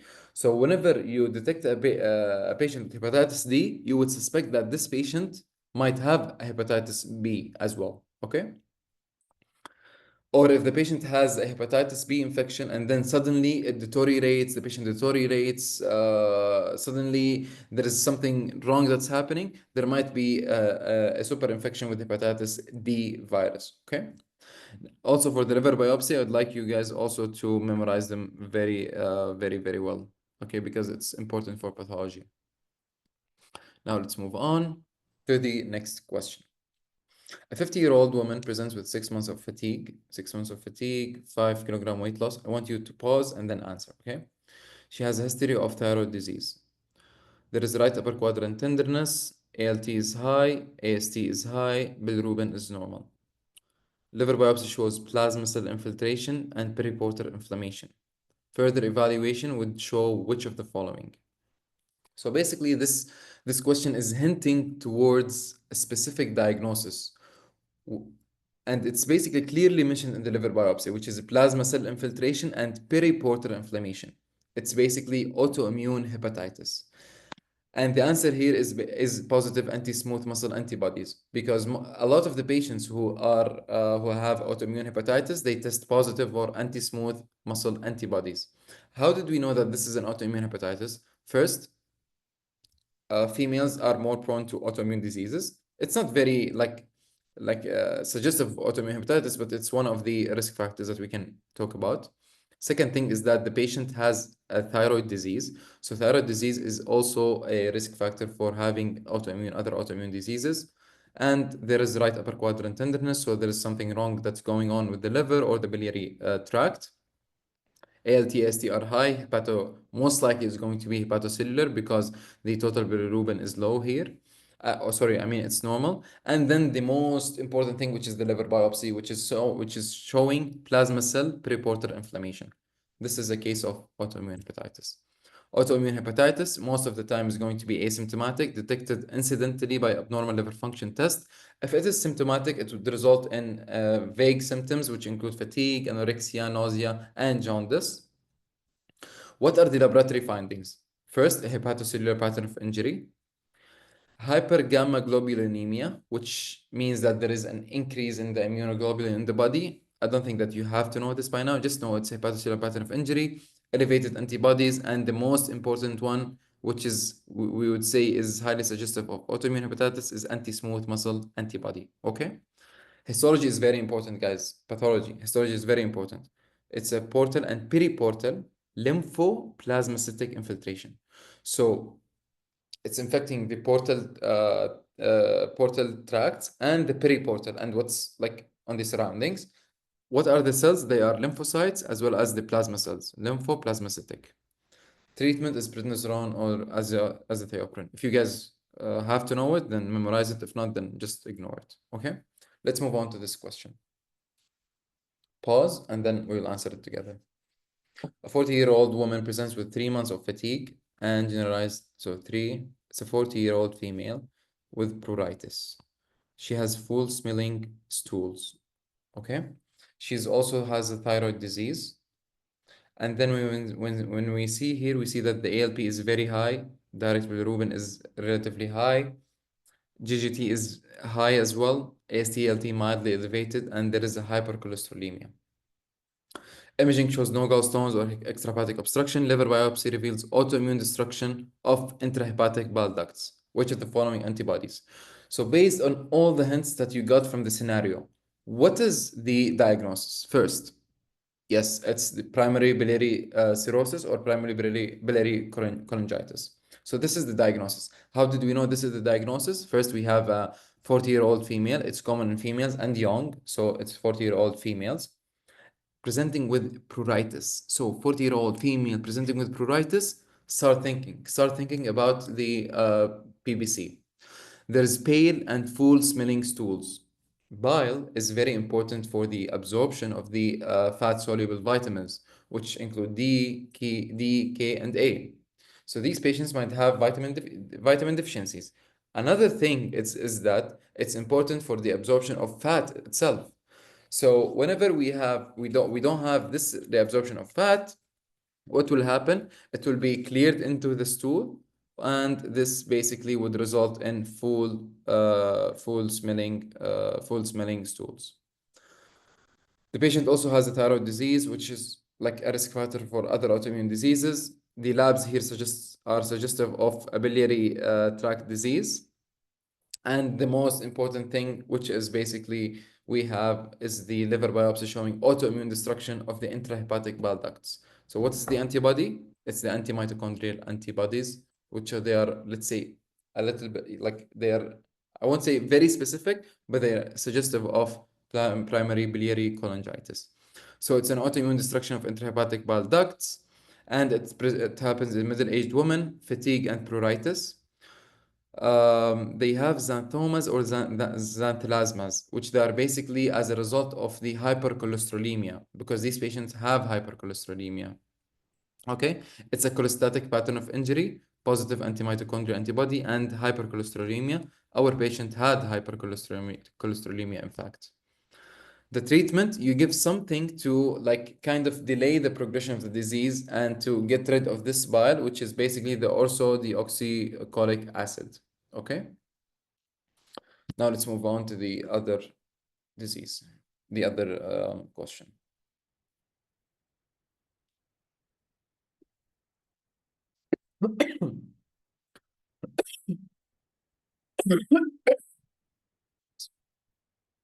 So now let's talk about which of the following is the most likely to confirm the diagnosis. It's a 41-year-old man, increasing fatigue and dark urine. He has a known history of ulcerative colitis and is currently taking oral sulfazine and budesonide. Okay, so he has a mild right upper quadrant tenderness. Labs show that this patient has high bilirubin. Since the direct bilirubin is high, it might be suggestive of a obstructive kind of jaundice. You get me? And then now we'll talk about the ALP, which is also high. ALT is high. However, ALP is very elevated. HBsAg antibody is positive. P-ANCA is positive. Now we have a patient who is a young man, 41-year-old man with ulcerative colitis, presenting with right upper quadrant pain, tenderness, bilirubin is high, ALP is high, positive P-ANCA. What are you thinking of the diagnosis? Exactly. It's primary sclerosing cholangitis. And whenever we're thinking of the diagnosis of primary sclerosing cholangitis, what do you think is the diagnosis that would confirm what test would confirm this diagnosis? It's one of two, either the ERCP or the magnetic resonance cholangiopancreaticography, the MRCP. And in this situation is going to be the MRCP in our case. So it's basically a case of primary sclerosing cholangitis, which is happening in most likely in males and in patients who have ulcerative colitis. So patients with ulcerative, so it's not it's 90% of the patients who have let me just try to remember it. 90% of the patients who have primary sclerosing cholangitis might have ulcerative colitis. Okay, but actually, wait. Let me just try to try to Google it together. And yes.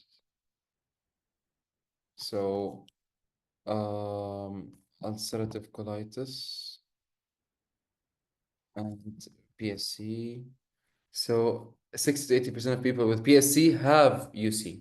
So it's basically, yes, as we said, the it's basically it's basically 60 to 80% of the people with PSC would have an underlying ulcerative colitis. So this is basically the case of our patient. Okay.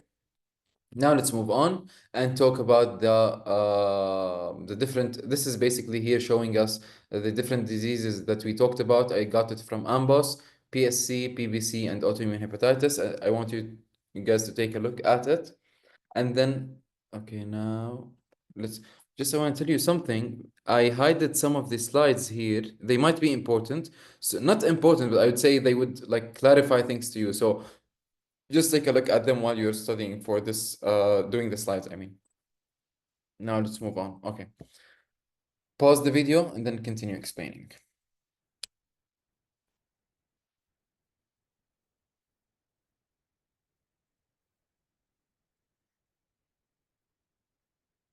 Okay.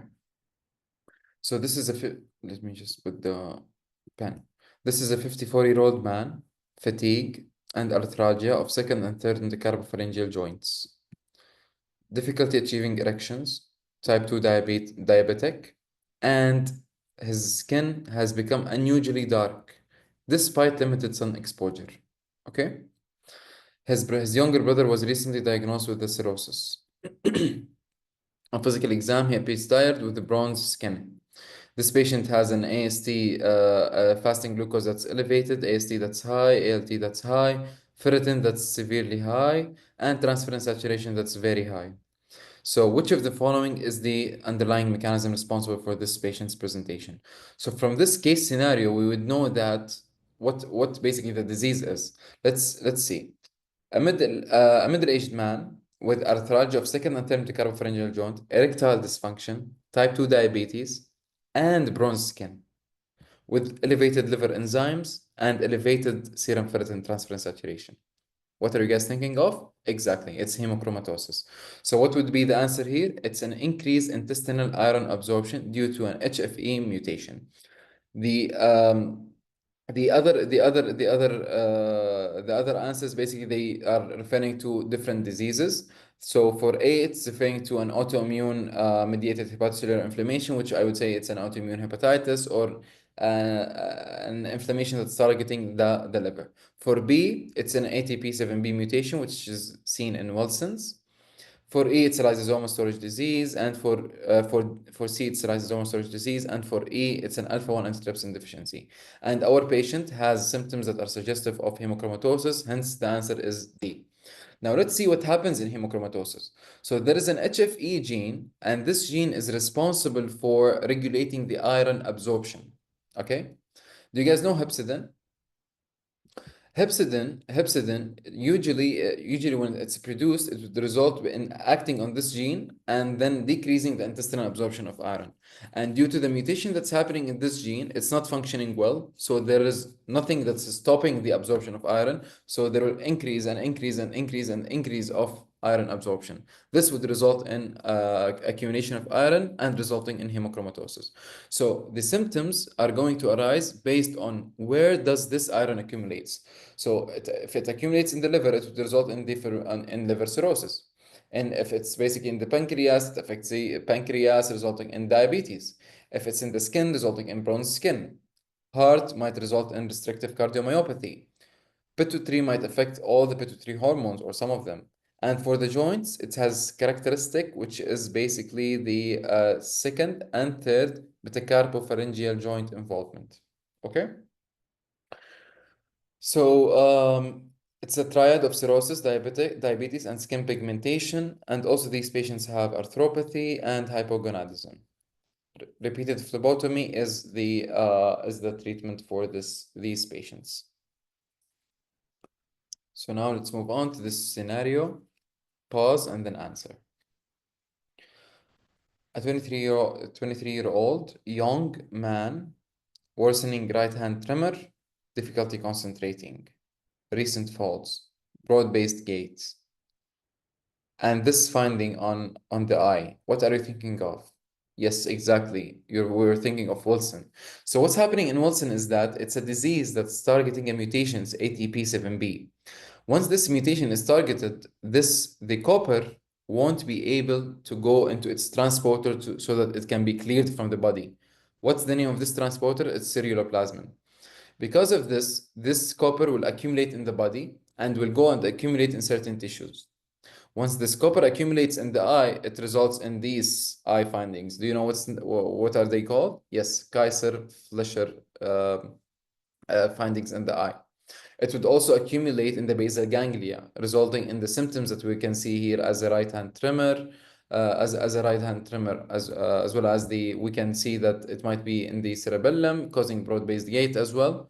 So these are all findings of the Wilson's disease. It happens in young and I would say more in males as well. It might also result in difficulty in concentrating and behavioral abnormalities. Okay, so what are we going to see? We're going to see an increased urinary copper excretion, and because we have high copper, now the body will detect that we don't need that much of ceruloplasmin, so it will start decreasing the production of ceruloplasmin.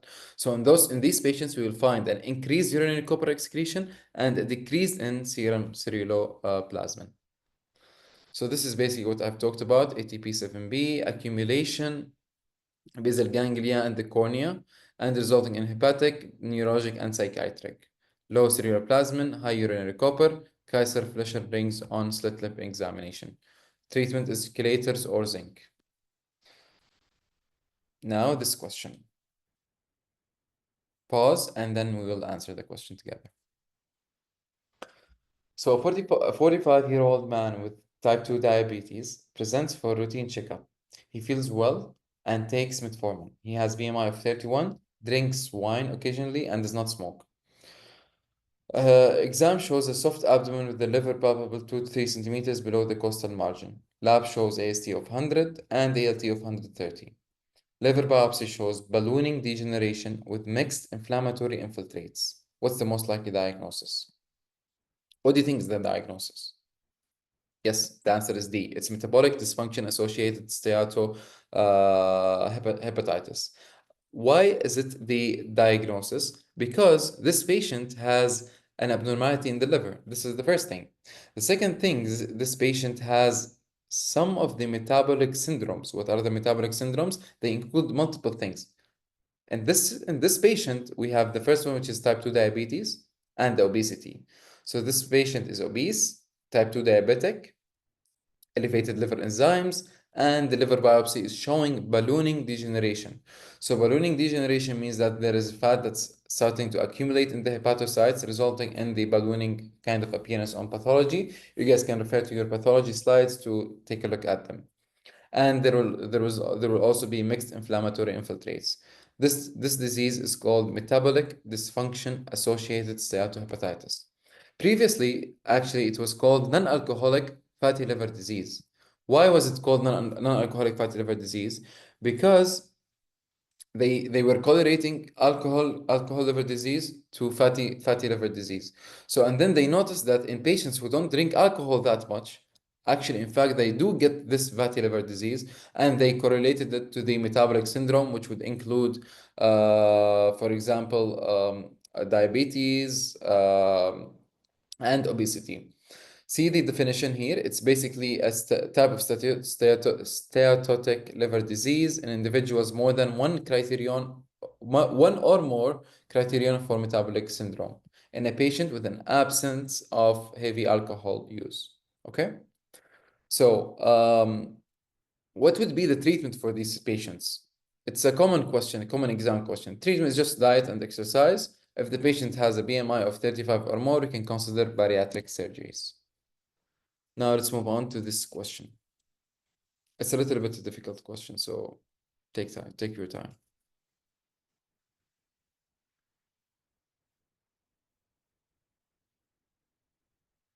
Okay. So let's move on and start talking about this patient. This patient has 2 days sudden onset right upper quadrant pain, abdominal distension, nausea, early satiety, and fatigue. Okay. He has a history of recurrent DVTs and was recently diagnosed with polycythemia vera. This patient has a mild hepatomegaly, right upper quadrant tenderness, and abdominal distension with shifting dullness. So based on these findings, we can see that this patient has an abnormality in the liver, as well as findings that are suggestive of ascites. Okay? His hemoglobin is high, hematocrit is high, platelet is high, liver enzymes are high, total bilirubin is high, and albumin is low. So when we have a patient who's presenting with, patient is a known case of polycythemia vera, he had recurrent DVTs, okay? And now this patient is having there is right upper quadrant tenderness, hepatomegaly, and ascites. What can we think of in this situation? Giving all these hints, we can think of one possible diagnosis. There is a list of differential, but one of the possible diagnoses, and it's on the top of the differential, is Budd-Chiari syndrome. How and what is the most appropriate next step to diagnose this Budd-Chiari syndrome?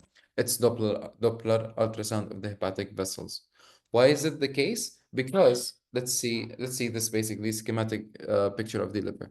So this is the liver. This is here the portal vein, and this is the inferior vena cava. Whenever we have something that's obstructing the inferior vena, the inferior vena cava, or the hepatic veins that are draining the liver into the inferior vena cava, this would cause a backing up of blood. When a backing up of blood, this would result basically in congestion of the liver and portal hypertension, which would basically result in the formation of ascites. Okay. So what's happening in our patient is that, and this Budd-Chiari syndrome usually happens in certain in a certain population of patients who has the hypercoagulable states and or polycythemia vera. because they are more prone to form the hypercoagulable state is more prone to form thrombosis, and patients with polycythemia vera, which is basically an increase in the production of the RBCs. As you guys saw, these patients had high hemoglobin and high hematocrit, so this would increase the viscosity and kind of make it the blood more and more thicker, kind of resulting in obstruction. This would result in Budd-Chiari syndrome. While in portal venous thrombosis, actually, it's usually asymptomatic. Why? Because the obstruction is happening behind the liver, it's not in the liver. So that's why it wouldn't result in liver congestion, and it would not result in ascites. However, if we have a patient with liver cirrhosis, okay, liver cirrhosis, and developed ascites, this ascites can compress the portal vein and result in disturbance of the flow of blood in the portal vein, resulting in the formation of portal vein thrombosis. You get the point? Okay. So etiologies can be liver cirrhosis, malignancy, pancreatitis, and sepsis. So let's go back to the question. Here it's a clear scenario of Budd-Chiari syndrome, and the most appropriate next step in the diagnosis is going to be Doppler ultrasound to visualize the hepatic vessels. Let's move on to this question. A 65-year-old, pause the question and then answer quickly.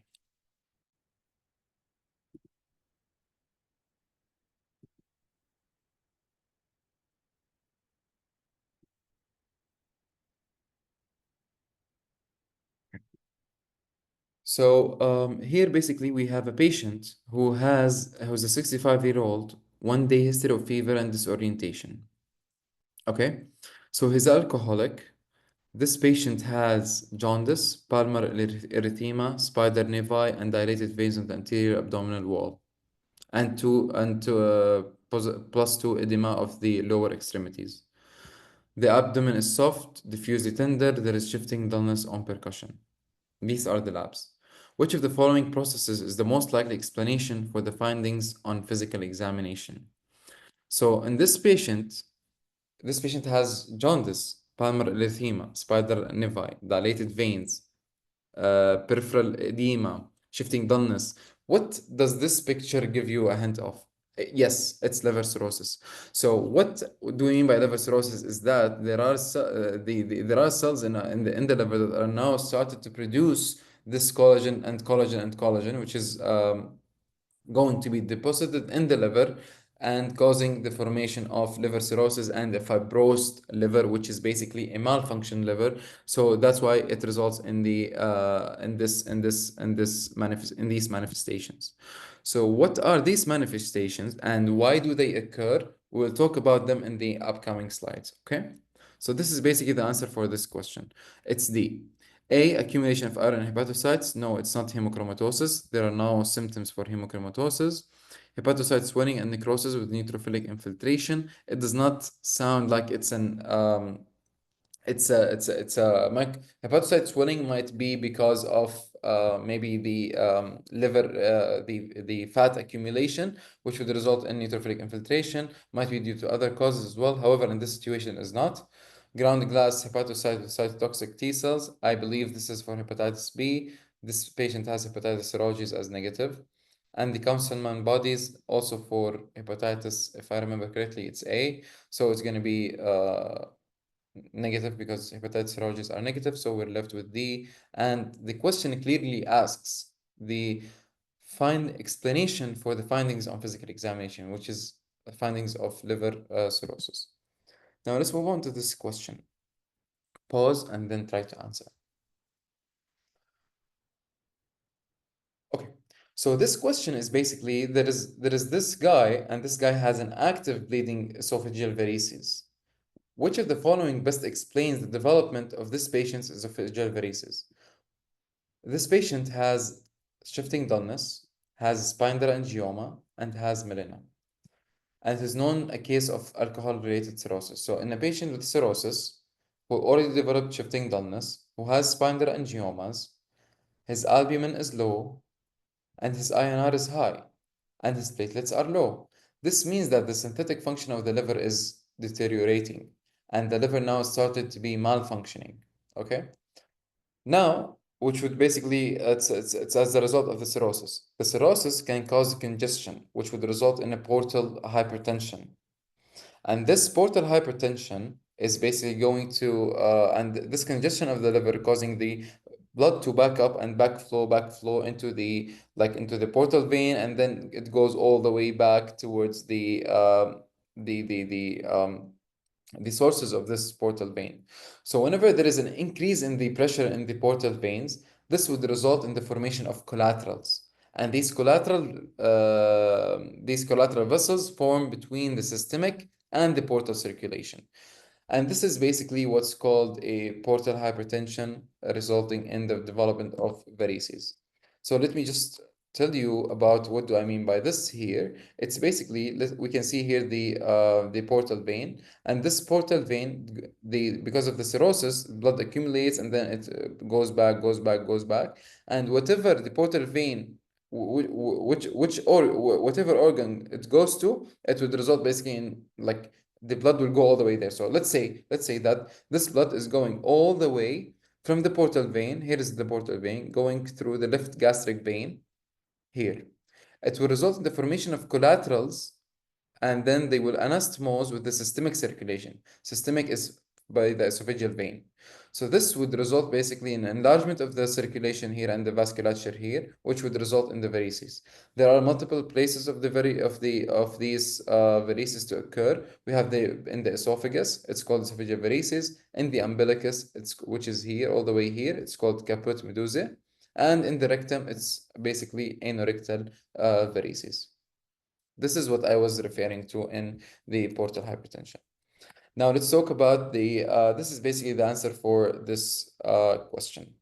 Now let's move on to talk about a little bit about liver cirrhosis. As we said, it's basically what happens here is that, just put the pen, there is fibrosis.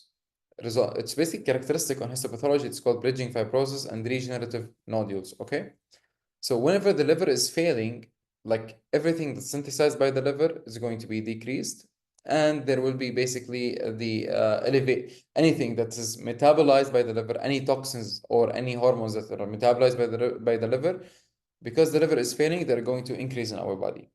So they would result in the formation of certain symptoms. For example, there will be jaundice because of the liver failing. This would result in an increase in the both conjugated and unconjugated bilirubin, resulting in jaundice. Spinal angiomas, and palmar erythemas are findings that are related to increase in estrogen, as well as to other findings, which they are the testicular atrophy and the gynecomastia. These four findings because of the increase in estrogen. Why? Estrogen normally is metabolized in the liver. Here, it's basically because the liver is failing, it's increased, resulting in these situations. Other situations can include petechia or purpura because of the low platelets, the varices, caput medusae, ascites. We have peripheral edema, we have hyperbilirubinemia, and a lot of other common causes, as well as hepatic encephalopathy. So these are all related to liver cirrhosis. Now let's move on to talk about this question. Pause and then continue.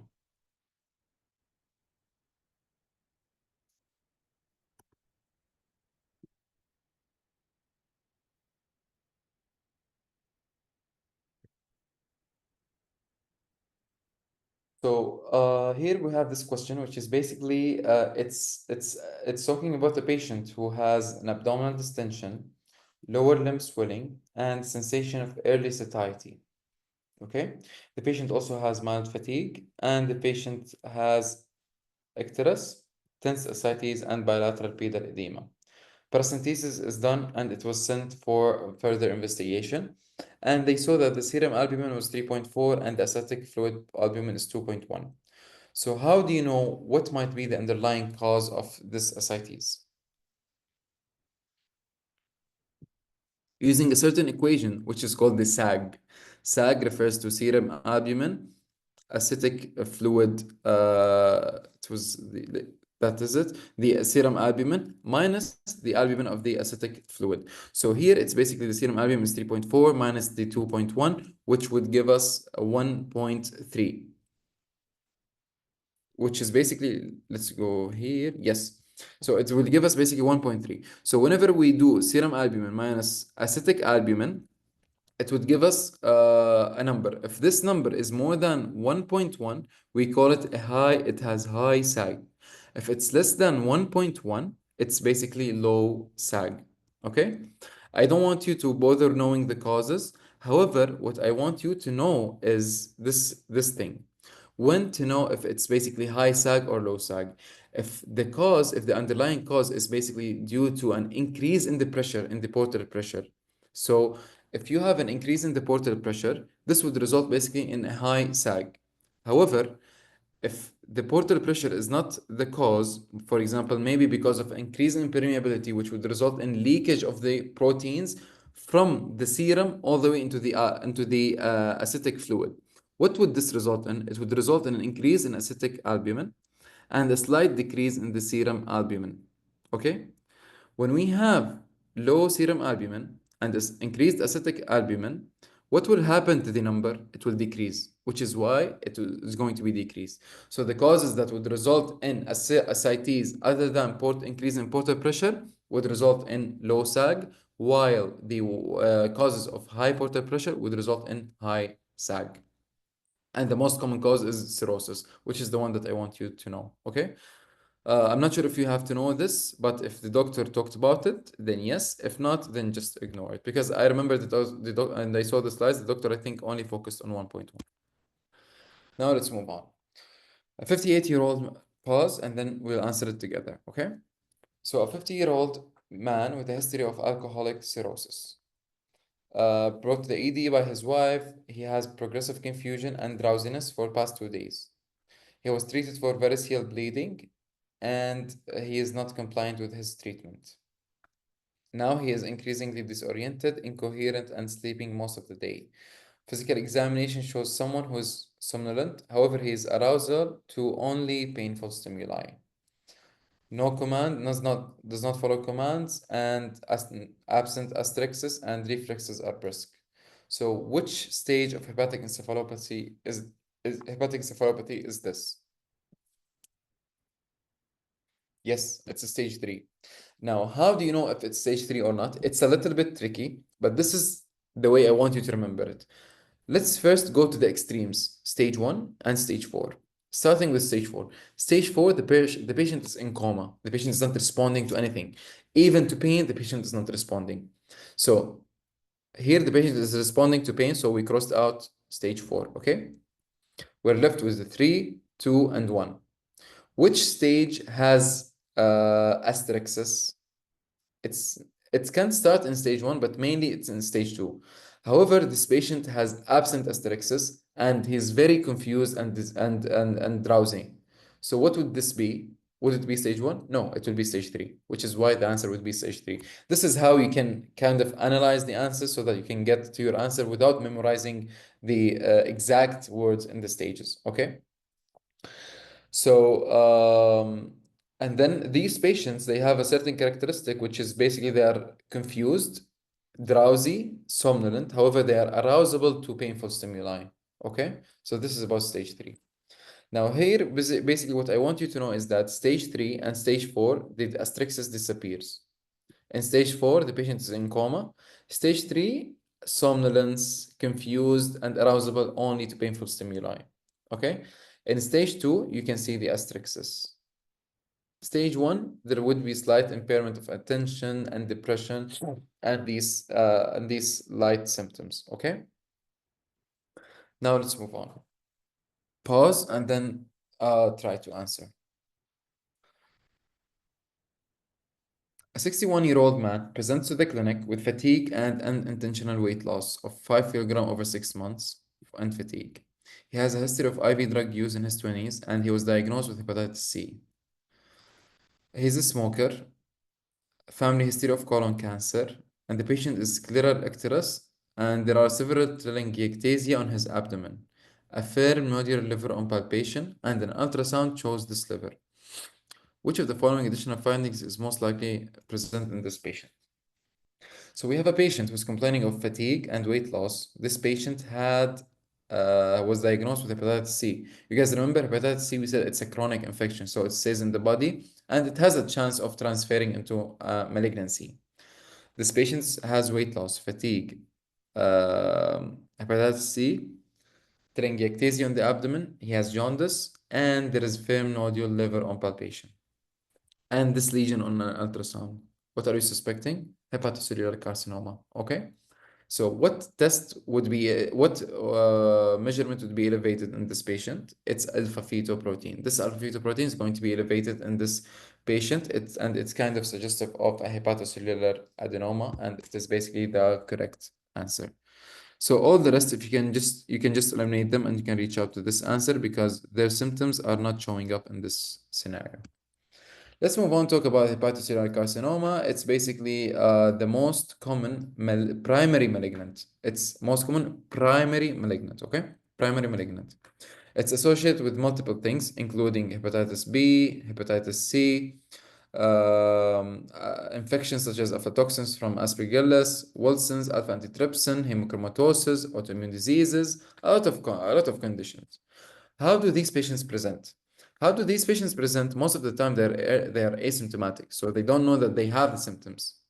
They might be discovering on basically routine ultrasound or routine lab investigations. They found that there is abnormality that's happening, or they might present with abdominal pain, or if they had abdominal pain and then they ignored it, they might reach out to a situation where the liver starts deteriorating, when basically telangiectasia starts forming.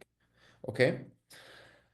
Because the telangiectasia is a result of liver, means that the liver started failing. So, and then the patient starts presenting with the common symptom of cancer, which include weight loss, fever. In case of hepatocellular carcinoma, can include abdominal distension, abdominal pain. So this is basically how do these patients present? What would you do is that you would do imaging. You start with ultrasound, and then you would do a contrast CT and MRI to confirm the disease. Biopsy might be done if the imaging is uncertain. Now let's talk about this scenario. I want you to pause and then try to answer it. 64-year-old woman comes to the physician because of a 7.2 kilogram weight loss over the past 6 months. For the last 7.2 weight loss in 6 months. She has also had intermittent constipation and bloating. She has never smoked. She appears thin. Her temperature is 38 and the abdomen is distended and the liver is palpable. Mildly tender nodule in the left lobe. And there are elevated liver enzymes. And this is basically the contrast CT. What is it showing? So which of the following is the most likely diagnosis? In a patient who has weight loss, the patient has intermittent constipation, bloating, like these are hinting like slightly towards something, but I wouldn't say that they are like very obvious, but the CT is so obvious. The CT, you can see 1, 2, 3, 4, and 5 lesions. Is it a certain cancer of the liver? No. It's metastatic liver disease. So whenever you see multiple lesions on the liver, you start suspecting the metastatic liver disease. This patient had intermittent constipation and bloating, which might be indicating that there might be a colorectal cancer underlying these metastases. And this is basically a metastatic liver disease. Metastatic liver disease is basically forms around 95% of all liver malignancies. Okay, what are the common sites? I would say memorize them: colorectal, lung, pancreas, and breast. Okay. Now let's move on to this question. A 47-year-old shepherd from a rural area presents with chronic right upper quadrant pain and a feeling of fullness. He denies fever or jaundice, no significant past medical history. Physical examination, there is hepatomegaly and no tenderness. Imaging with CT shows this finding, and eosinophil count was elevated on routine CBC investigation. What are you suspecting? Like, you can get a hint from this CT plus eosinophilia. What does it give? Immediately, yes, it is. It's basically a hydrated cyst. So this is basically it's basically an infection, and this infection would result in certain characteristic features on the CT scan. What is it? It's basically the multiple daughter cyst, as it is shown here, with internal septations. What supports your diagnosis is that there is an elevated eosinophil count. So that's why, in combination with basically suggest a hydrated cyst, which is basically by the by the echinococcus. So how do they present? They present like similar to any other liver disease, right upper quadrant pain, might be asymptomatic, might as well present with diarrhea or weight loss.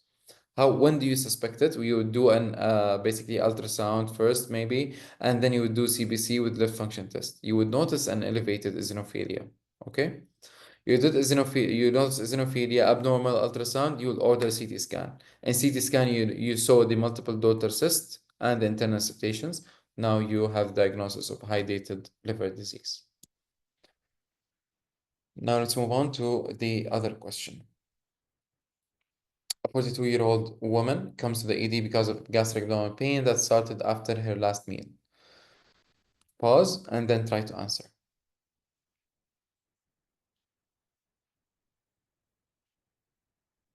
Okay. So basically, this question is telling us about a female who she is a 52-year-old and she has epigastric abdominal pain that basically starts that has started after the last meal, progressively worse over the past 6 hours. She has had intermittent pain similar to this before, and her temperature is 39. The patient has sudden inspiratory arrest during right upper quadrant pain. What are you suspecting? Quickly. What's this sign called? Murphy's sign. What are you suspecting? An acute cholecystitis. So what from this option is basically a finding that you would expect on an imaging in a patient with acute cholecystitis? Yes, exactly. It's a gallstone in the cystic duct. This is basically what the answer is. Is it the gas in the gallbladder wall? It's not actually giving the picture of the gas in the gallbladder wall because these patients would be more septic and more like diseased, more tired and distressed. Dilated common bile duct with intrahepatic biliary dilation. This is suggestive of acute cholangitis or ascending cholangitis. A fistula would present in a different picture, and then the E and F, they are not very significant and correlating with the clinical presentation here. Hence, the answer is C, acute cholecystitis. So let's talk about the manifestations that we can see here. This is cholelithiasis is basically the formation of stones inside the gallbladder. You guys know what's a biliary colic. It's basically pain that's happening after you eat, because whenever you eat something fatty, now the gallbladder will start contracting in order to release bile. So when it contracts, it moves the stones, resulting in certain type of pain. If it gets stuck here, resulting in stagnation of the secretions and then bacteria stasis and infection, this would result in acute cholecystitis. Choroidocholithiasis, when the stone goes all the way into the common bile duct. Pancreatitis, which can cause pancreatitis as well. Gallstone ileus is basically when we have a stone due to a fistula, went all the way into the intestine, and now it's obstructing the intestine. This is called gallstone ileus. Now let's talk about the other question. A 47-year-old woman presents to the ED with 12 hours of progressively worsening right upper quadrant pain. I will pause and then you continue reading the scenario.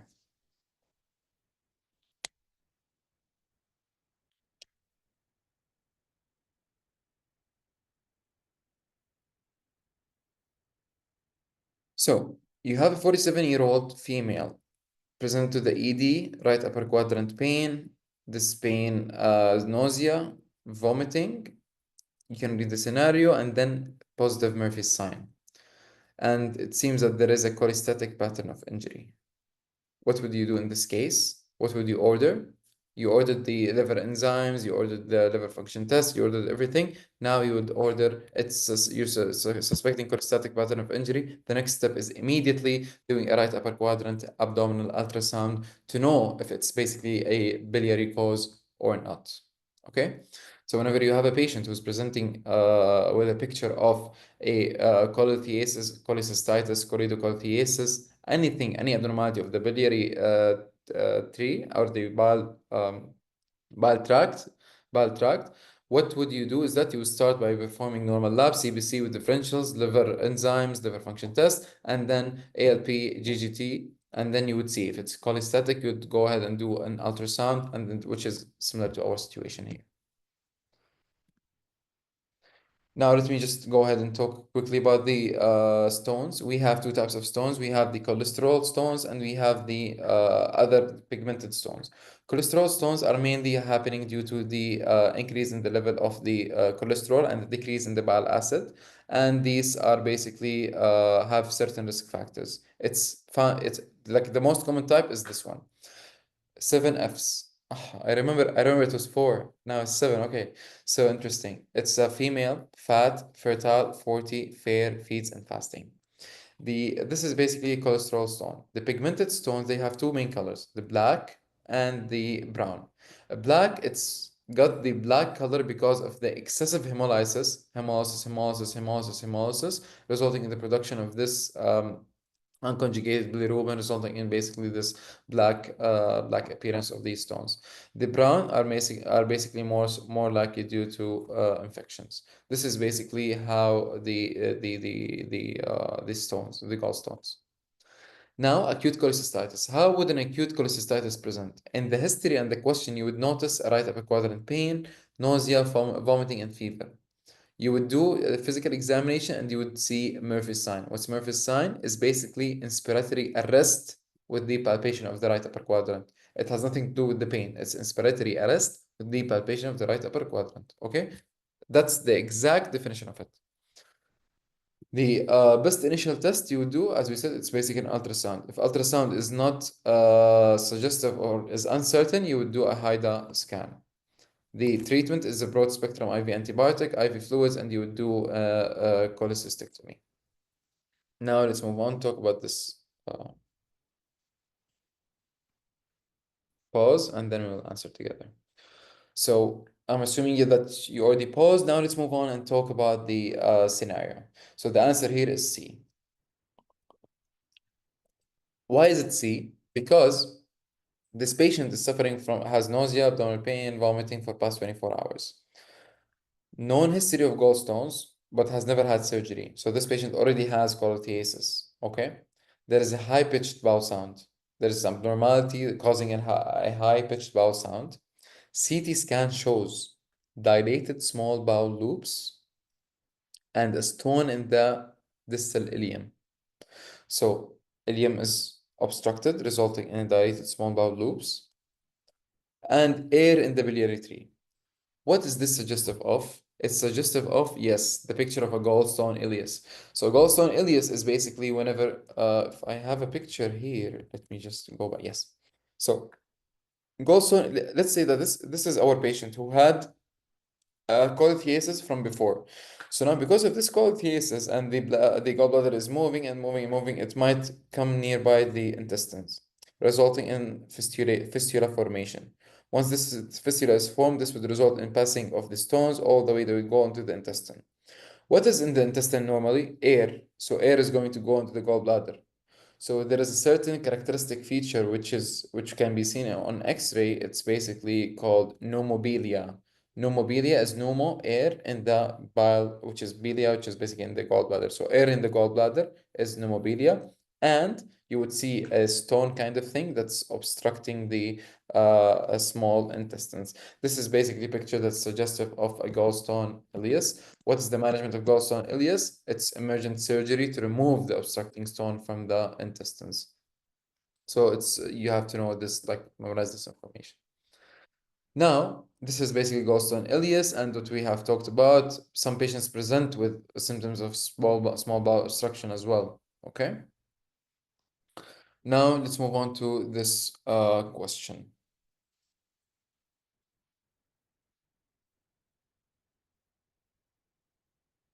Pause it, and then we'll talk about it together. Okay. So this patient is a 65-year-old man, fever, chills, abdominal pain. The pain is constant and located in the right upper quadrant. Okay, so right upper quadrant pain. Dark urine, yellowish of the eyes. Medical history include gallstones. Okay. Physical examination, there is fever. So we have now right upper quadrant pain and fever. And we said that yellowish discoloration of the eyes. This is jaundice. So jaundice, right upper quadrant pain and fever. Keep this in the back of your head. What does this mean? Yes, it's an acute cholangitis. Exactly. So do you remember what's the Charcot triad? This is the Charcot triad. Charcot triad is the right upper quadrant pain, similar to what's happening in this patient. Abdomen is tender right in the right upper quadrant pain, fever, and the jaundice that's happening. This is basically is an indicative of, it's basically telling us that the situation is acute cholangitis. Okay, let's say that this patient is severely hypotensive, or this patient is hypotensive, or this patient has altered mental status, such as our patient. So our patient here is hypotensive. Our patient here is slightly disoriented. So what would you say? Uh, Exactly, Reynolds pentat. Exactly. So this is basically Reynolds pentat, which is basically charcoal plus septic shock and altered mental status. Basically, what's has been shown in the blood pressure levels. So what would you do in this? The initial test that would do, you would order labs, and then you do an ultrasound. If you do an ultrasound and you see certain finding, which is a common bile duct dilation, you would do an ERCP right away. Okay, and the management is basically ERCP. So this was it for the hepatobiliary disorders. I wish it was straightforward. If you guys have any questions, or you think that I confused you in certain points, or you want me to clarify some points, please, please, please. You probably know my number. You will know my email. Everything will be on the slides. Just contact me immediately, and I'd be more than happy to help. Okay? Um, yes. So this is.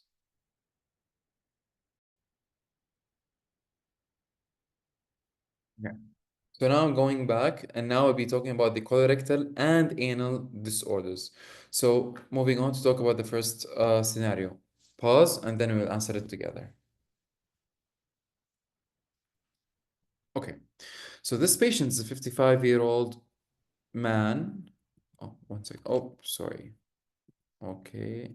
So this patient is a 55-year-old man, presents to the ED with 4 days of watery diarrhea. Okay.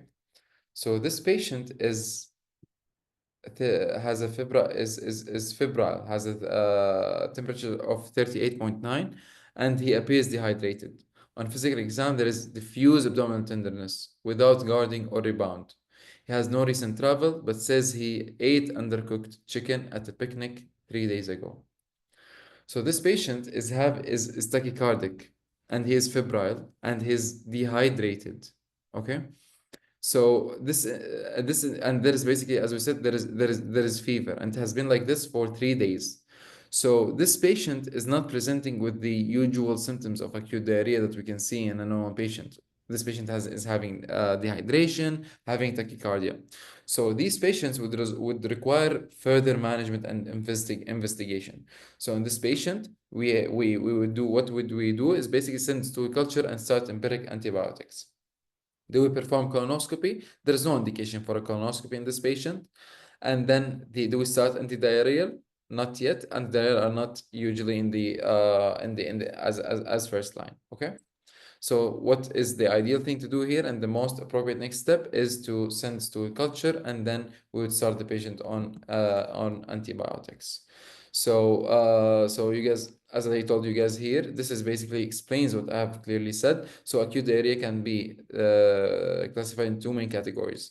Both of them have symptoms, but if the symptoms include bloody diarrhea or systemic symptoms, for example, when we have here fever, dehydration, tachycardia, now we have basically to order some further labs, which would include stool culture, and then treat with empiric antibiotics. Okay, if the patient has only symptomatic, then we would do observation. If the patient we do observation, the patient does not improve, we might also go ahead and do stool culture. Okay, so it depends basically on the how would you observe the patient in the beginning. So just try to know this diagram and try to know how to approach patients with presentation of acute diarrhea. Pause the question, and now I'll go ahead and answer. And go ahead and answer, and then we'll answer it together. Okay.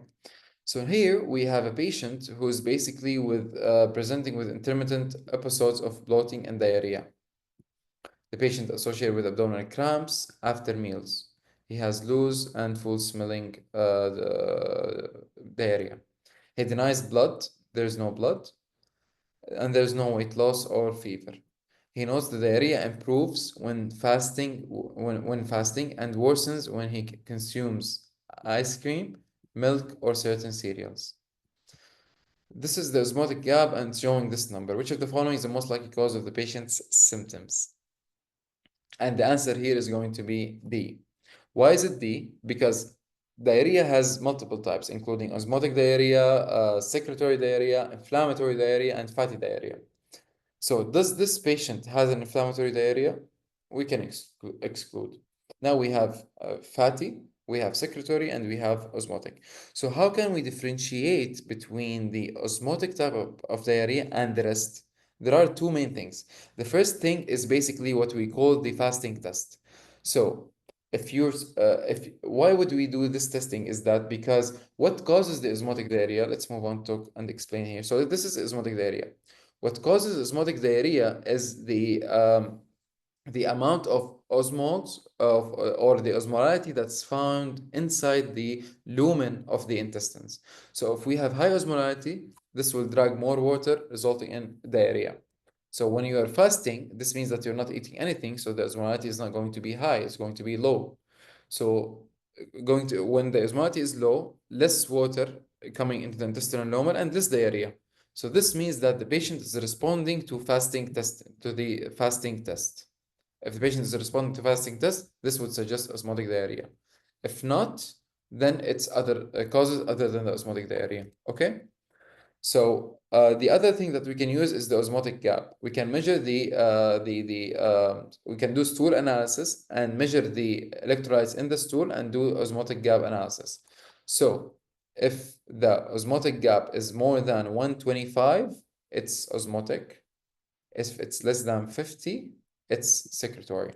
So in this patient, fasting test was positive and osmotic gap was more than 125. This is suggestive of an osmotic diarrhea. Which one of the causes here causes osmotic diarrhea? It's D. Why it's D? Because these patients, they have patients with lactose intolerance have lactase enzyme deficiency. Once this enzyme is deficient, so anything that has milk in it and lactose in it won't be able to be degraded by our body. So it will be taken up by the bacteria, resulting in the formation of resulting in the production of osmoles, and these osmoles would result basically in osmotic diarrhea. So this is basically what's happening in the case of lactose intolerance. Okay. Other causes can include also fructose intolerance as well. So this is basically osmotic diarrhea in a nutshell.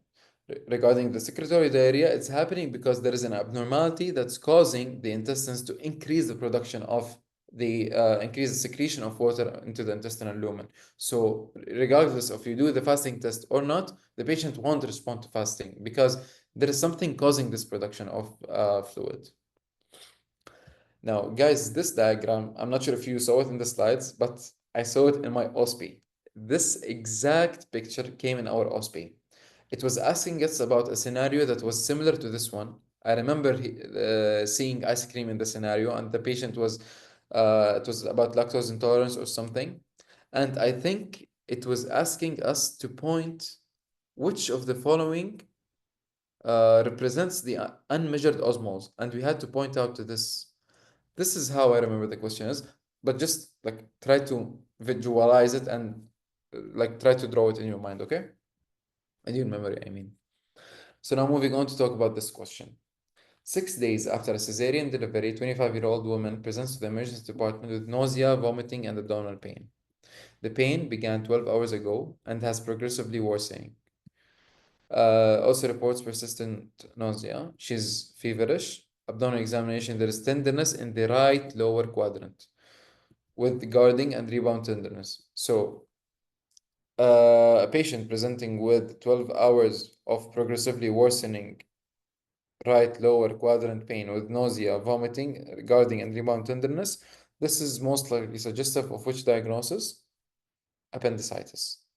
So when you have appendicitis, we'll take history and then we'll perform physical examination. There are certain physical examination tests that are done in patients with appendicitis. The first one is the McBurney's test. So the answer here is B. Let me just walk you through the McBurney's test. McBurney's test is basically it's the point between the the medial two-third and the lateral third, which is basically between the umbilicus and the anterior superior iliac spine, and you press. Okay? You're looking for tenderness. The other one is called Rovsing sign. When you press on the left lower quadrant, however, you will feel a right lower quadrant pain. Okay? And then there is the psoas sign, which is as shown here, when you basically you flex the hip and extend the knee, and then you will be moving it. This would result basically in the psoas sign. And lastly, there is the obturator sign, which is the one that's explained in this question. It's pain with internal rotation of the flexed right hip. All the rest of the answers, they are basically suggestive of, they are signs of different diagnosis. What are the signs suggestive of appendicitis? They are there in the picture, and I also added them here for you so that you can take a look at them. Okay, so this is basically the sign. So this is the Robsing right lower quadrant pain elicited on deep palpation of the left lower quadrant, and there is the psoas and there is the obturator. Okay, which is obturator is right lower quadrant pain on internal rotation of the hip with the knee is flexed. So now let's move on to this question. It's a pretty long one. Yes. So a 19-year-old man, I'll just solve it with you while you pause and try to answer it together alone. So a 19-year-old man, emergency department because of abdominal pain, nausea, vomiting for 4 hours. Okay. So sharp was his right lower side. So right lower quadrant pain that started diffuse and then it went all the way to the right lower quadrant. Temperature is high. Right lower quadrant tenderness. Okay. Leukocyte count is elevated. Shows a dilated, non-compressible appendix with distinct wall layers, echogenic and echogenic perennial fat. IV fluid started, antibiotic therapy began. What is the most appropriate next step in the management? So what does this patient have? This patient is clearly presenting with appendicitis. Patients with appendicitis who at their ultrasound was suggestive of the having findings suggestive of appendicitis, we would start them with treatment on IV fluids and then followed by antibiotic therapy, and then we'll do a laparoscopic appendectomy immediately.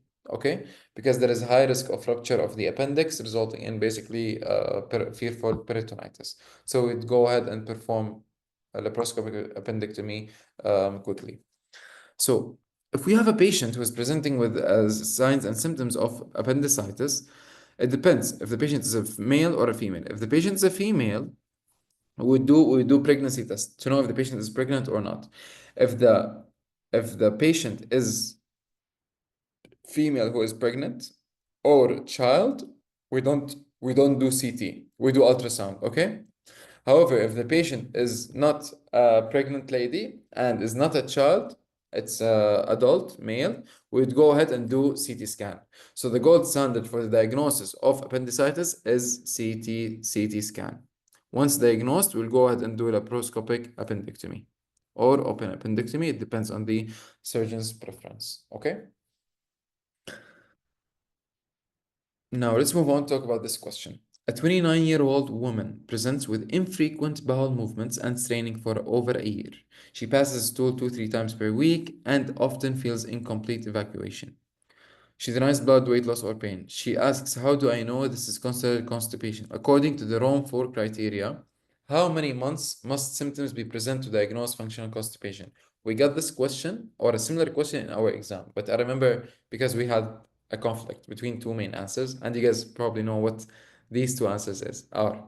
So it's either 3 or D. However, the answer here is D. It's basically 6 months. So I want you guys to know this. So it's basically, this is the criteria. And the criteria here, it says, the criteria should be fulfilled for the last 3 months with symptoms onset at least 6 months. So the onset and the first symptoms, they should have arisen 6 months ago. However, these, like the onset of the constipation should have arisen 6 months ago. However, this criteria should be fulfilled within the last 3 months. Do you get me? So if the question is asking you how many months must symptoms be present, this include the whole period, which is basically the 6 months. Tamam? Inshallah. So this is basically the room for diagnostic criteria. I won't go over it. Just you can go over it quickly and try to memorize it, because I'm not sure, but I remember we got it. We might have gotten it in our SAQ. So just make sure to remember the criteria of constipation. Okay. Now moving on to this question. A 67-year-old man presents to his primary care clinic for routine follow-up. He reports occasional lower abdominal discomfort and intermittent constipation, but denies fever, rectal bleeding, or unintentional weight loss. He has no family history of colorectal cancer. A screening colonoscopy performed last week revealed multiple outpouchings in the sigmoid colon. So outpouching in the sigmoid colon, but no polyps or masses. Which of the following best describes the underlying pathophysiology? So multiple outpouchings and in the sigmoid colon. What does this indicate? Exactly, diverticulosis. Which of the following is basically a pathophysiology of diverticulosis? Yes, it's E. Focal weakness of the colonic muscularis layer. Because of the weakness of the colonic muscularis layer, the colon is going to herniate through the muscles and resulting in this outpouching and what we call as diverticulosis. Okay, diverticulosis is most commonly happening in the sigmoid colon. So outpouching in the sigmoid colon, immediately think about diverticulosis. Okay, especially that the patient is an elderly. So patients 67-year-old elderly and or not elderly, old age, and constipation with multiple outpouching in the sigmoid colon, definitely, hopefully, it's going to be diverticulosis. Now, another scenario. A 55-year-old woman comes to the emergency department with left lower abdominal pain, and fever for 1 day. She has nausea and she has not had bowel movement since yesterday. Examination shows left lower quadrant tenderness and bowel sounds are decreased. She has a history of diverticulosis. So, based on the clinical picture of someone who developed left lower abdominal pain and fever for only 1 day, she has a history of diverticulosis, then we're suspecting diverticulitis. So now we're suspecting diverticulitis. Give me a contraindication for diverticulitis. Yes, it's colonoscopy. So if you see colonoscopy here, it's wrong. It's not colonoscopy. Okay?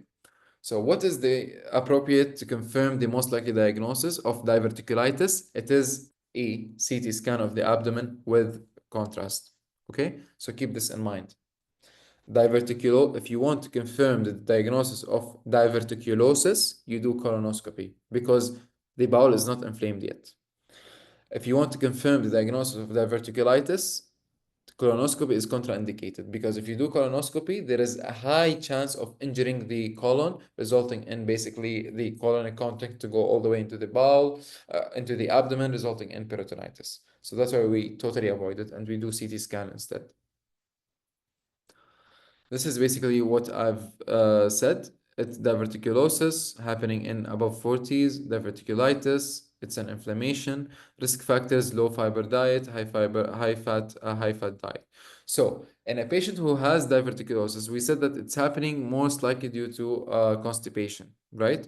So the patient would be asymptomatic or might have painless bleeding and chronic constipation. So what do you think the management of this patient? Just relieve the constipation. By how? By giving the by hydrating and by where's it's here, yes, it's routine follow-up and hydrating and high fiber diet or fiber supplements. Okay, while if we have diverticulitis, the patient is going to present with left lower quadrant pain. We're fearful of perforation. Hence, we don't do any colonoscopy. We put the patient on, we do CT scan. CT scan is the best for diagnosis in a patient with diverticulitis. And we do, the management is we rest it by MPO, NG tube placement, and broad spectrum antibiotics. Now let's move on to talk about this question.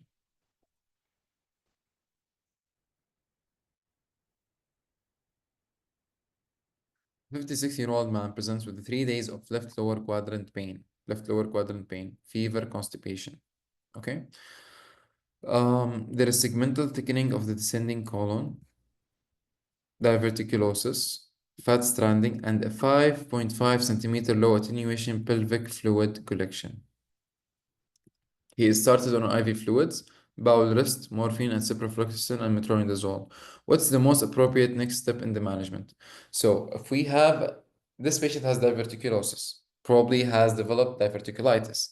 However, this patient has an extra thing, which is a 5.5 centimeter pelvic fluid collection, which is most likely an abscess. We've already started the patient on IV fluid, morphine, and antibiotics. What's left is to do a percutaneous abscess drainage. So this is the management, the most appropriate next step in managing a diverticulitis, complicated diverticulitis with abscess.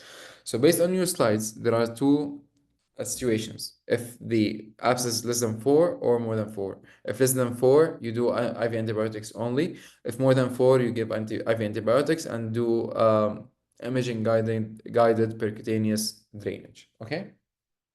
If the patient is presenting with signs and symptoms of peritonitis or sepsis, you immediately go to surgery. Now, let's move on and talk about this question.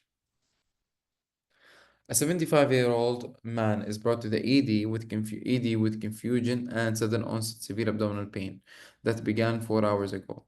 His wife says he vomited once and has not had the bowel movement. He has AFib, okay?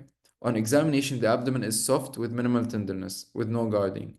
So a patient who is an elderly, sudden onset of very severe abdominal pain in an elderly, but on physical examination, interestingly, there is nothing. And this patient has AFib. What are all of these hinting towards? Yes, it's an acute mesenteric ischemia. So this patient who have AFib, they are prone to have embolic infarctions, and of the commonest sites are the superior mesenteric artery.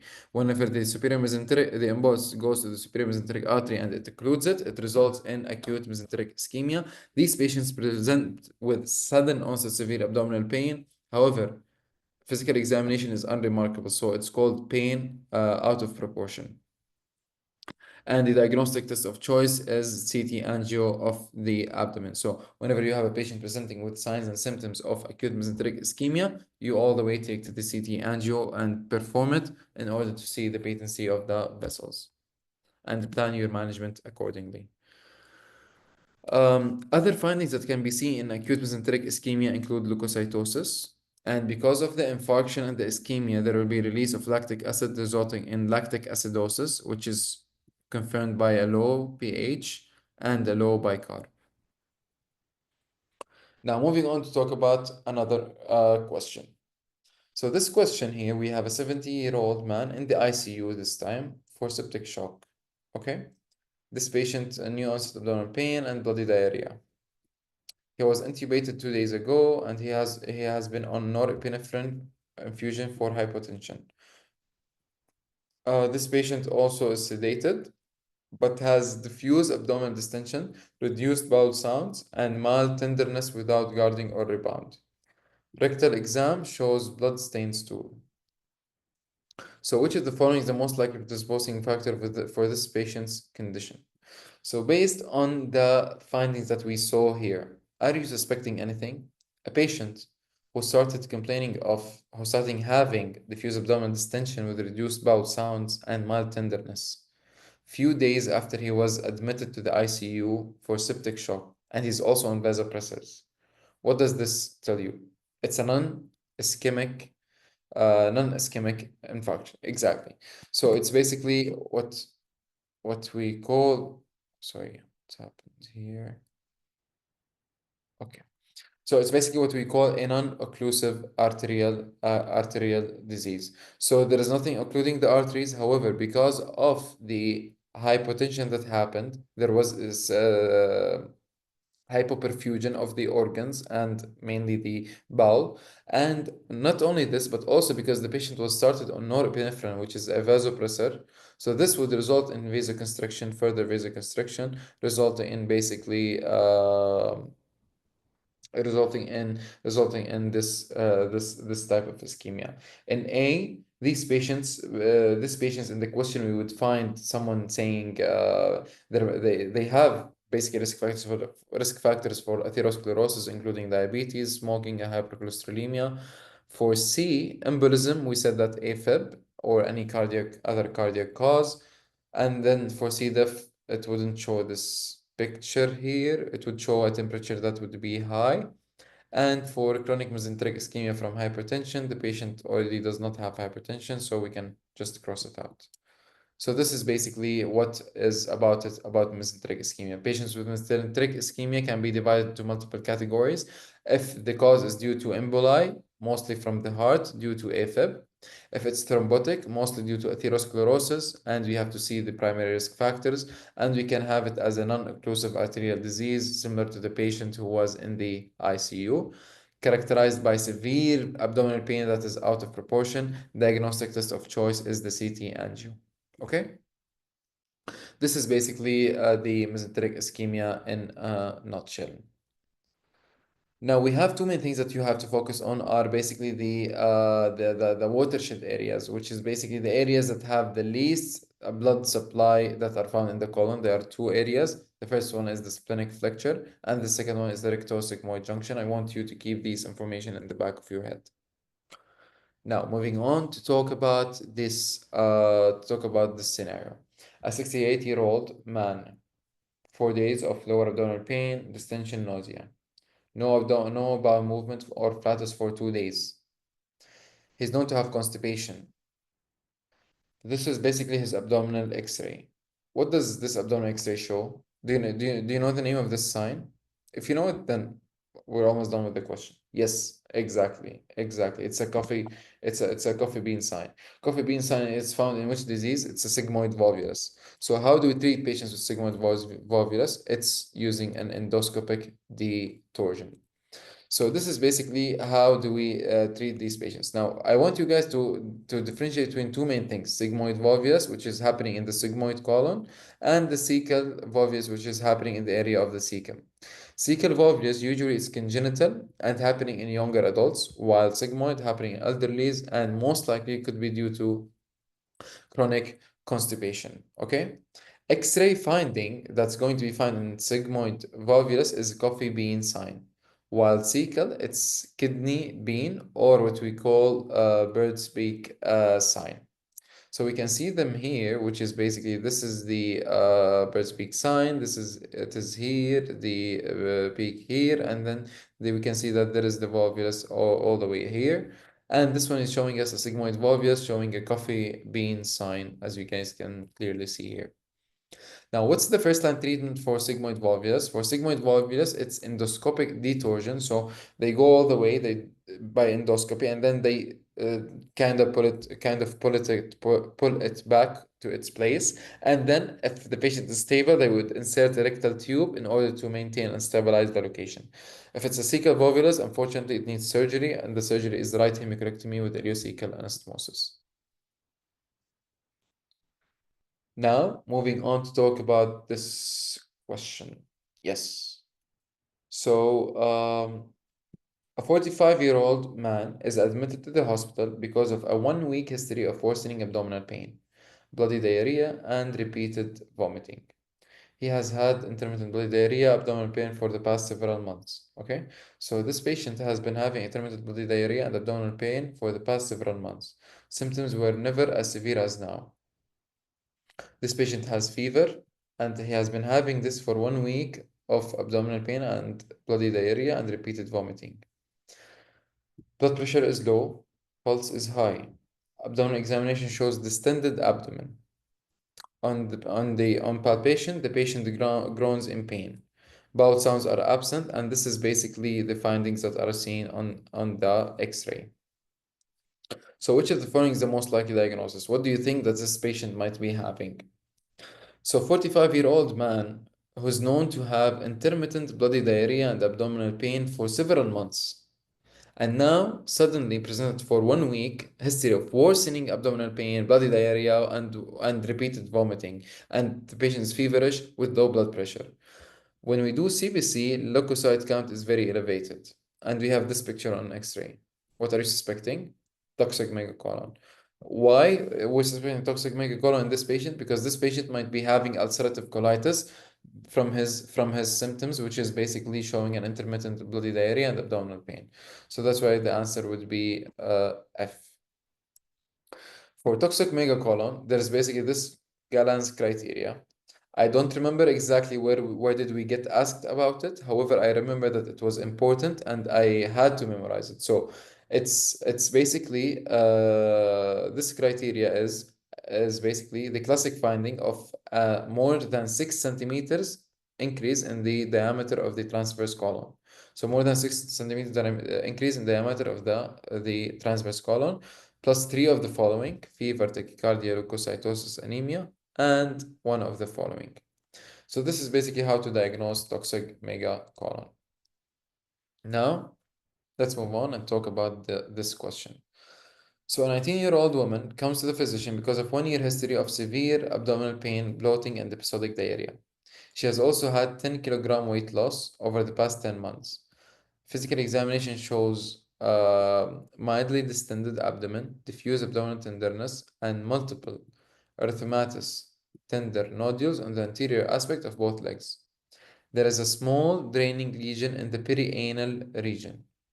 So this patient has been having for the past 10 months episodic diarrhea, distended abdomen, diffuse abdominal tenderness. There are tender nodules on the anterior aspect of both legs. What is this giving us hint to? It might be an inflammatory bowel disease with extraintestinal manifestations since it reached both legs.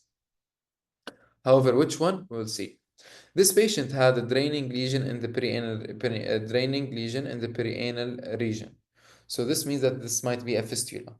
Which type of IBD would cause fistulas? Exactly, it's a transmural inflammation, which is basically the Crohn's disease. Now let's go quickly and differentiate between Crohn's disease and ulcerative colitis. So ulcerative colitis is superficial, targeting the mucosa and the submucosa. However, the Crohn's is transmural, targeting all of the layers, which is why it's a cause of fistula. And fistula does not commonly happen in the ulcerative colitis. One more thing is that the rectum in ulcerative colitis is always involved. So rectum is involved, and then the rest of the colon could get involved. However, in Crohn's disease, it's basically skipping lesion. So any portion from the mouth all the way into the anus. Extraintestinal manifestations, they're almost the same: episcleritis, arthritis, primary sclerosis and cholangitis, and erythema nodosum. For the diagnosis in the both of them, the definitive is biopsy. However, there are certain things that we can see in Crohn's, certain things in ulcerative colitis. In ulcerative colitis, we can see the pseudo polyps, while in the Crohn's disease, we can see the creeping fat, the skipping lesions, and the cobblestoning, and most importantly, the non-caseating granuloma. I won't go into the details of the treatment. However, I would suggest that you do them from your own slides of the doctor. Now, a previously healthy 35-year-old woman comes to the physician for a 3-week history of alternating constipation. So, alternating constipation and diarrhea with blood in her stools. She has not had any fever or weight loss. Her father died of gastric cancer. Okay? Physical examination shows blue-gray macules on the lips and palms of both hands. Colonoscopy shows multiple polyps through the small bowel and colon, with one ulcerated polyp at the level of the sigmoid colon. Multiple biopsy specimens are collected. So if we have a if we have multiple polyps, with one of them are going to be ulcerated in a patient who has a family history of father died due to gastric cancer, and this patient has physical examination of blue-gray macules on the lips, which is something that's unusual. What are we suspecting in this situation? Exactly. So it's the Peutz-Jeghers syndrome. So this is basically Peutz-Jeghers syndrome. So it's Peutz-Jeghers syndrome is the polyps in the Pachygy's syndrome have a certain histological subtype, which is called the hamartomatous polyps. This is basically this syndrome. So this syndrome is autosomal dominant. It's happening due to LKB1 mutation, and it's characterized by two main things. The first thing is the mucocutaneous hyperpigmentation, in addition to the polyps, hamartomatous polyps, which arise in multiple lesions, most importantly, colon, pancreas, breast, lung, ovaries, uterus, and testes. So this is basically Peutz-Jeghers syndrome. One more thing about this, you guys probably know these tables. I'm so sorry, guys, to break this to you, but we actually got a question about tuberous sclerosis. So if you want to go ahead and do the table, go ahead and do it. Or if you can just try to look at it to have it saved in your memory, do whatever you want. But like, I just wanted to tell you guys that we got a question about this, so you never know what are they going to ask you about. Now moving on to talk about previously healthy 41-year-old man comes to the physician for evaluation of a 1-month history of painless intermittent bleeding on defecation. So 41-year-old man, 1-month history of painless bleeding on defecation, which he discovered while wiping. His younger sister was recently diagnosed with endometrial cancer. His mother was diagnosed with gastric cancer. So he has strong family history of cancer. Test for the of the stool for alkaline blood is positive. So fecal alkaline blood test is positive. Colonoscopy shows tumor in the ascending colon. So a tumor in the ascending colon, that is an adenocarcinoma, and the patient is relatively young and has positive family history about gastric in the mother and endometrial in the sister. What is the syndrome called? Lynch syndrome. What is the gene abnormality is basically found in MLH1. So it's basically Lynch syndrome. Lynch syndrome is a hereditary non-polyposis colorectal cancer, autosomal dominant mutation, MLH1, MSH2, the DNA mismatch repair genes. The proximal colon is always involved. Also, we have it's basically CEOs. So colon, endometrial, ovarian, and skin cancers. So memorize this.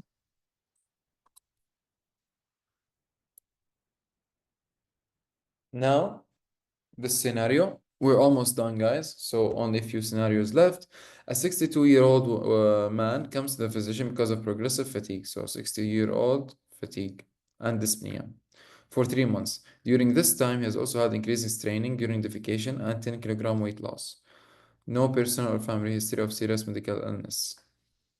So 10 kilogram weight loss in 3 months and increased straining during defecation. And there is pallor, a microcytic anemia. Colonoscopy shows exophytic mass in the ascending colon. So now we're suspecting that this patient might be having colorectal cancer. Pathologic examination of the mass shows a well-differentiated adenocarcinoma.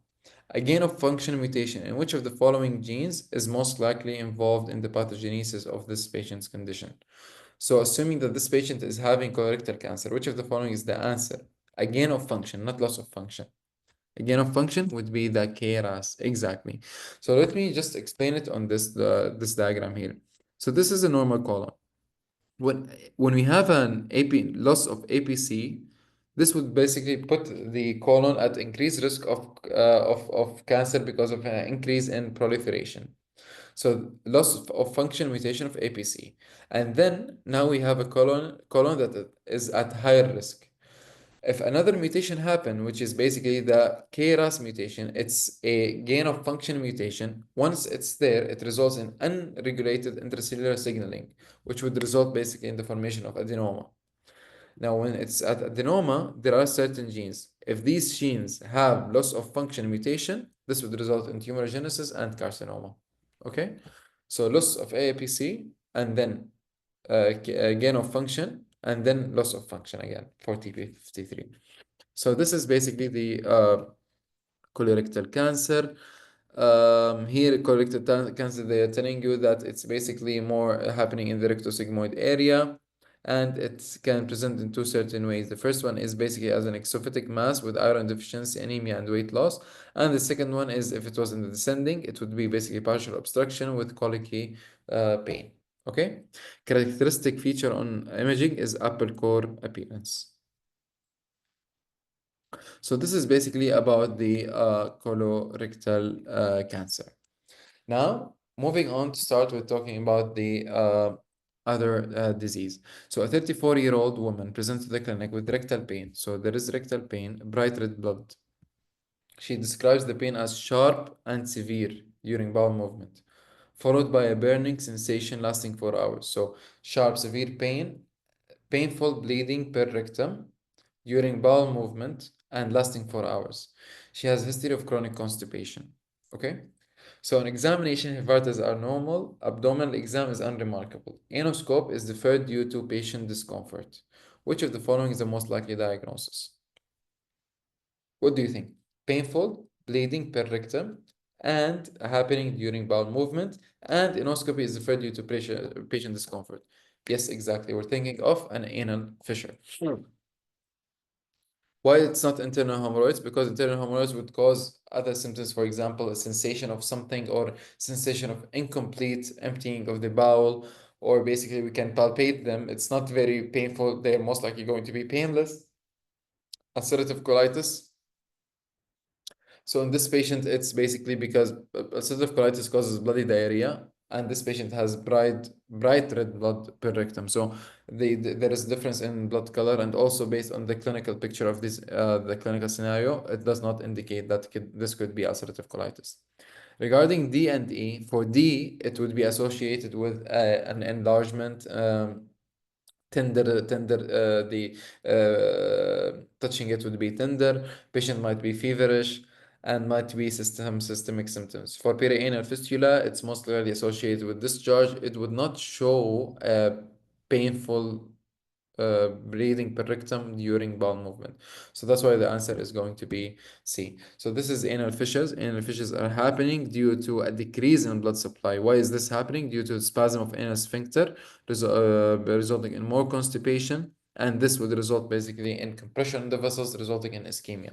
What's the most common site to be affected? It's the posterior medial. Okay, so posterior medial site most commonly affected by anal fissures.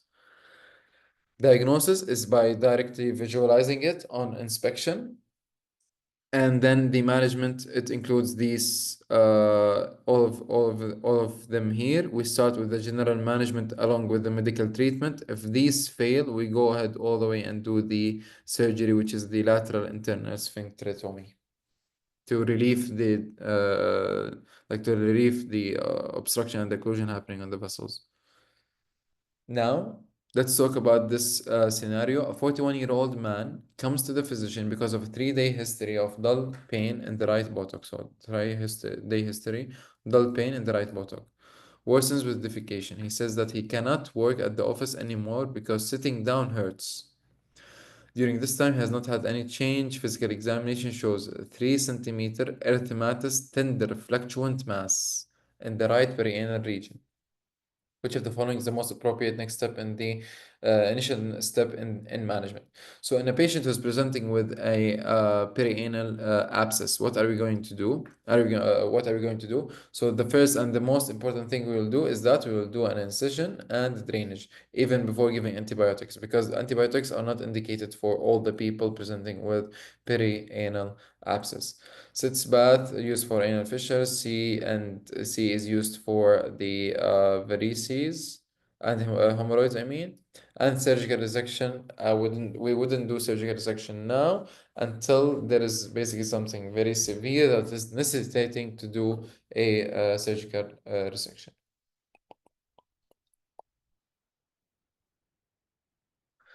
Now, moving to our almost last question. So let's just move on to anorectal abscess quickly and talk about it. Anorectal abscess is basically a collection of pus that's happening in the anal area, and it's basically due to the obstruction of the anal cryptic glands. Once they are obstructed, they result in bacterial stasis and develop the environment to cause some infections. Most common site is the perianal site. Okay.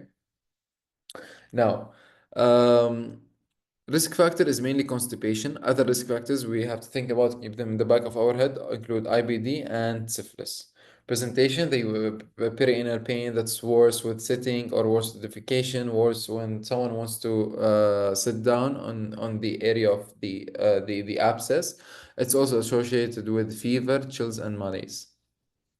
Okay, so for the diagnosis of the abscess, we can do it's a basically clinical diagnosis. If there is any uncertainty, we can go ahead and do a CT scan.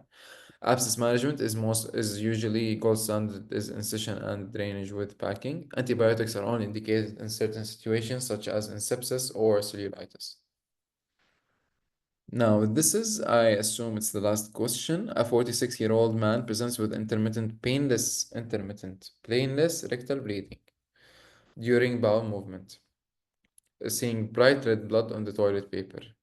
He denies weight loss, abdominal pain, or changes in the stool caliber. He does note a sensation of incomplete evacuation. So this patient has painless rectal bleeding that is bright red and sensation of incomplete evacuation. This is letting us think about something specific.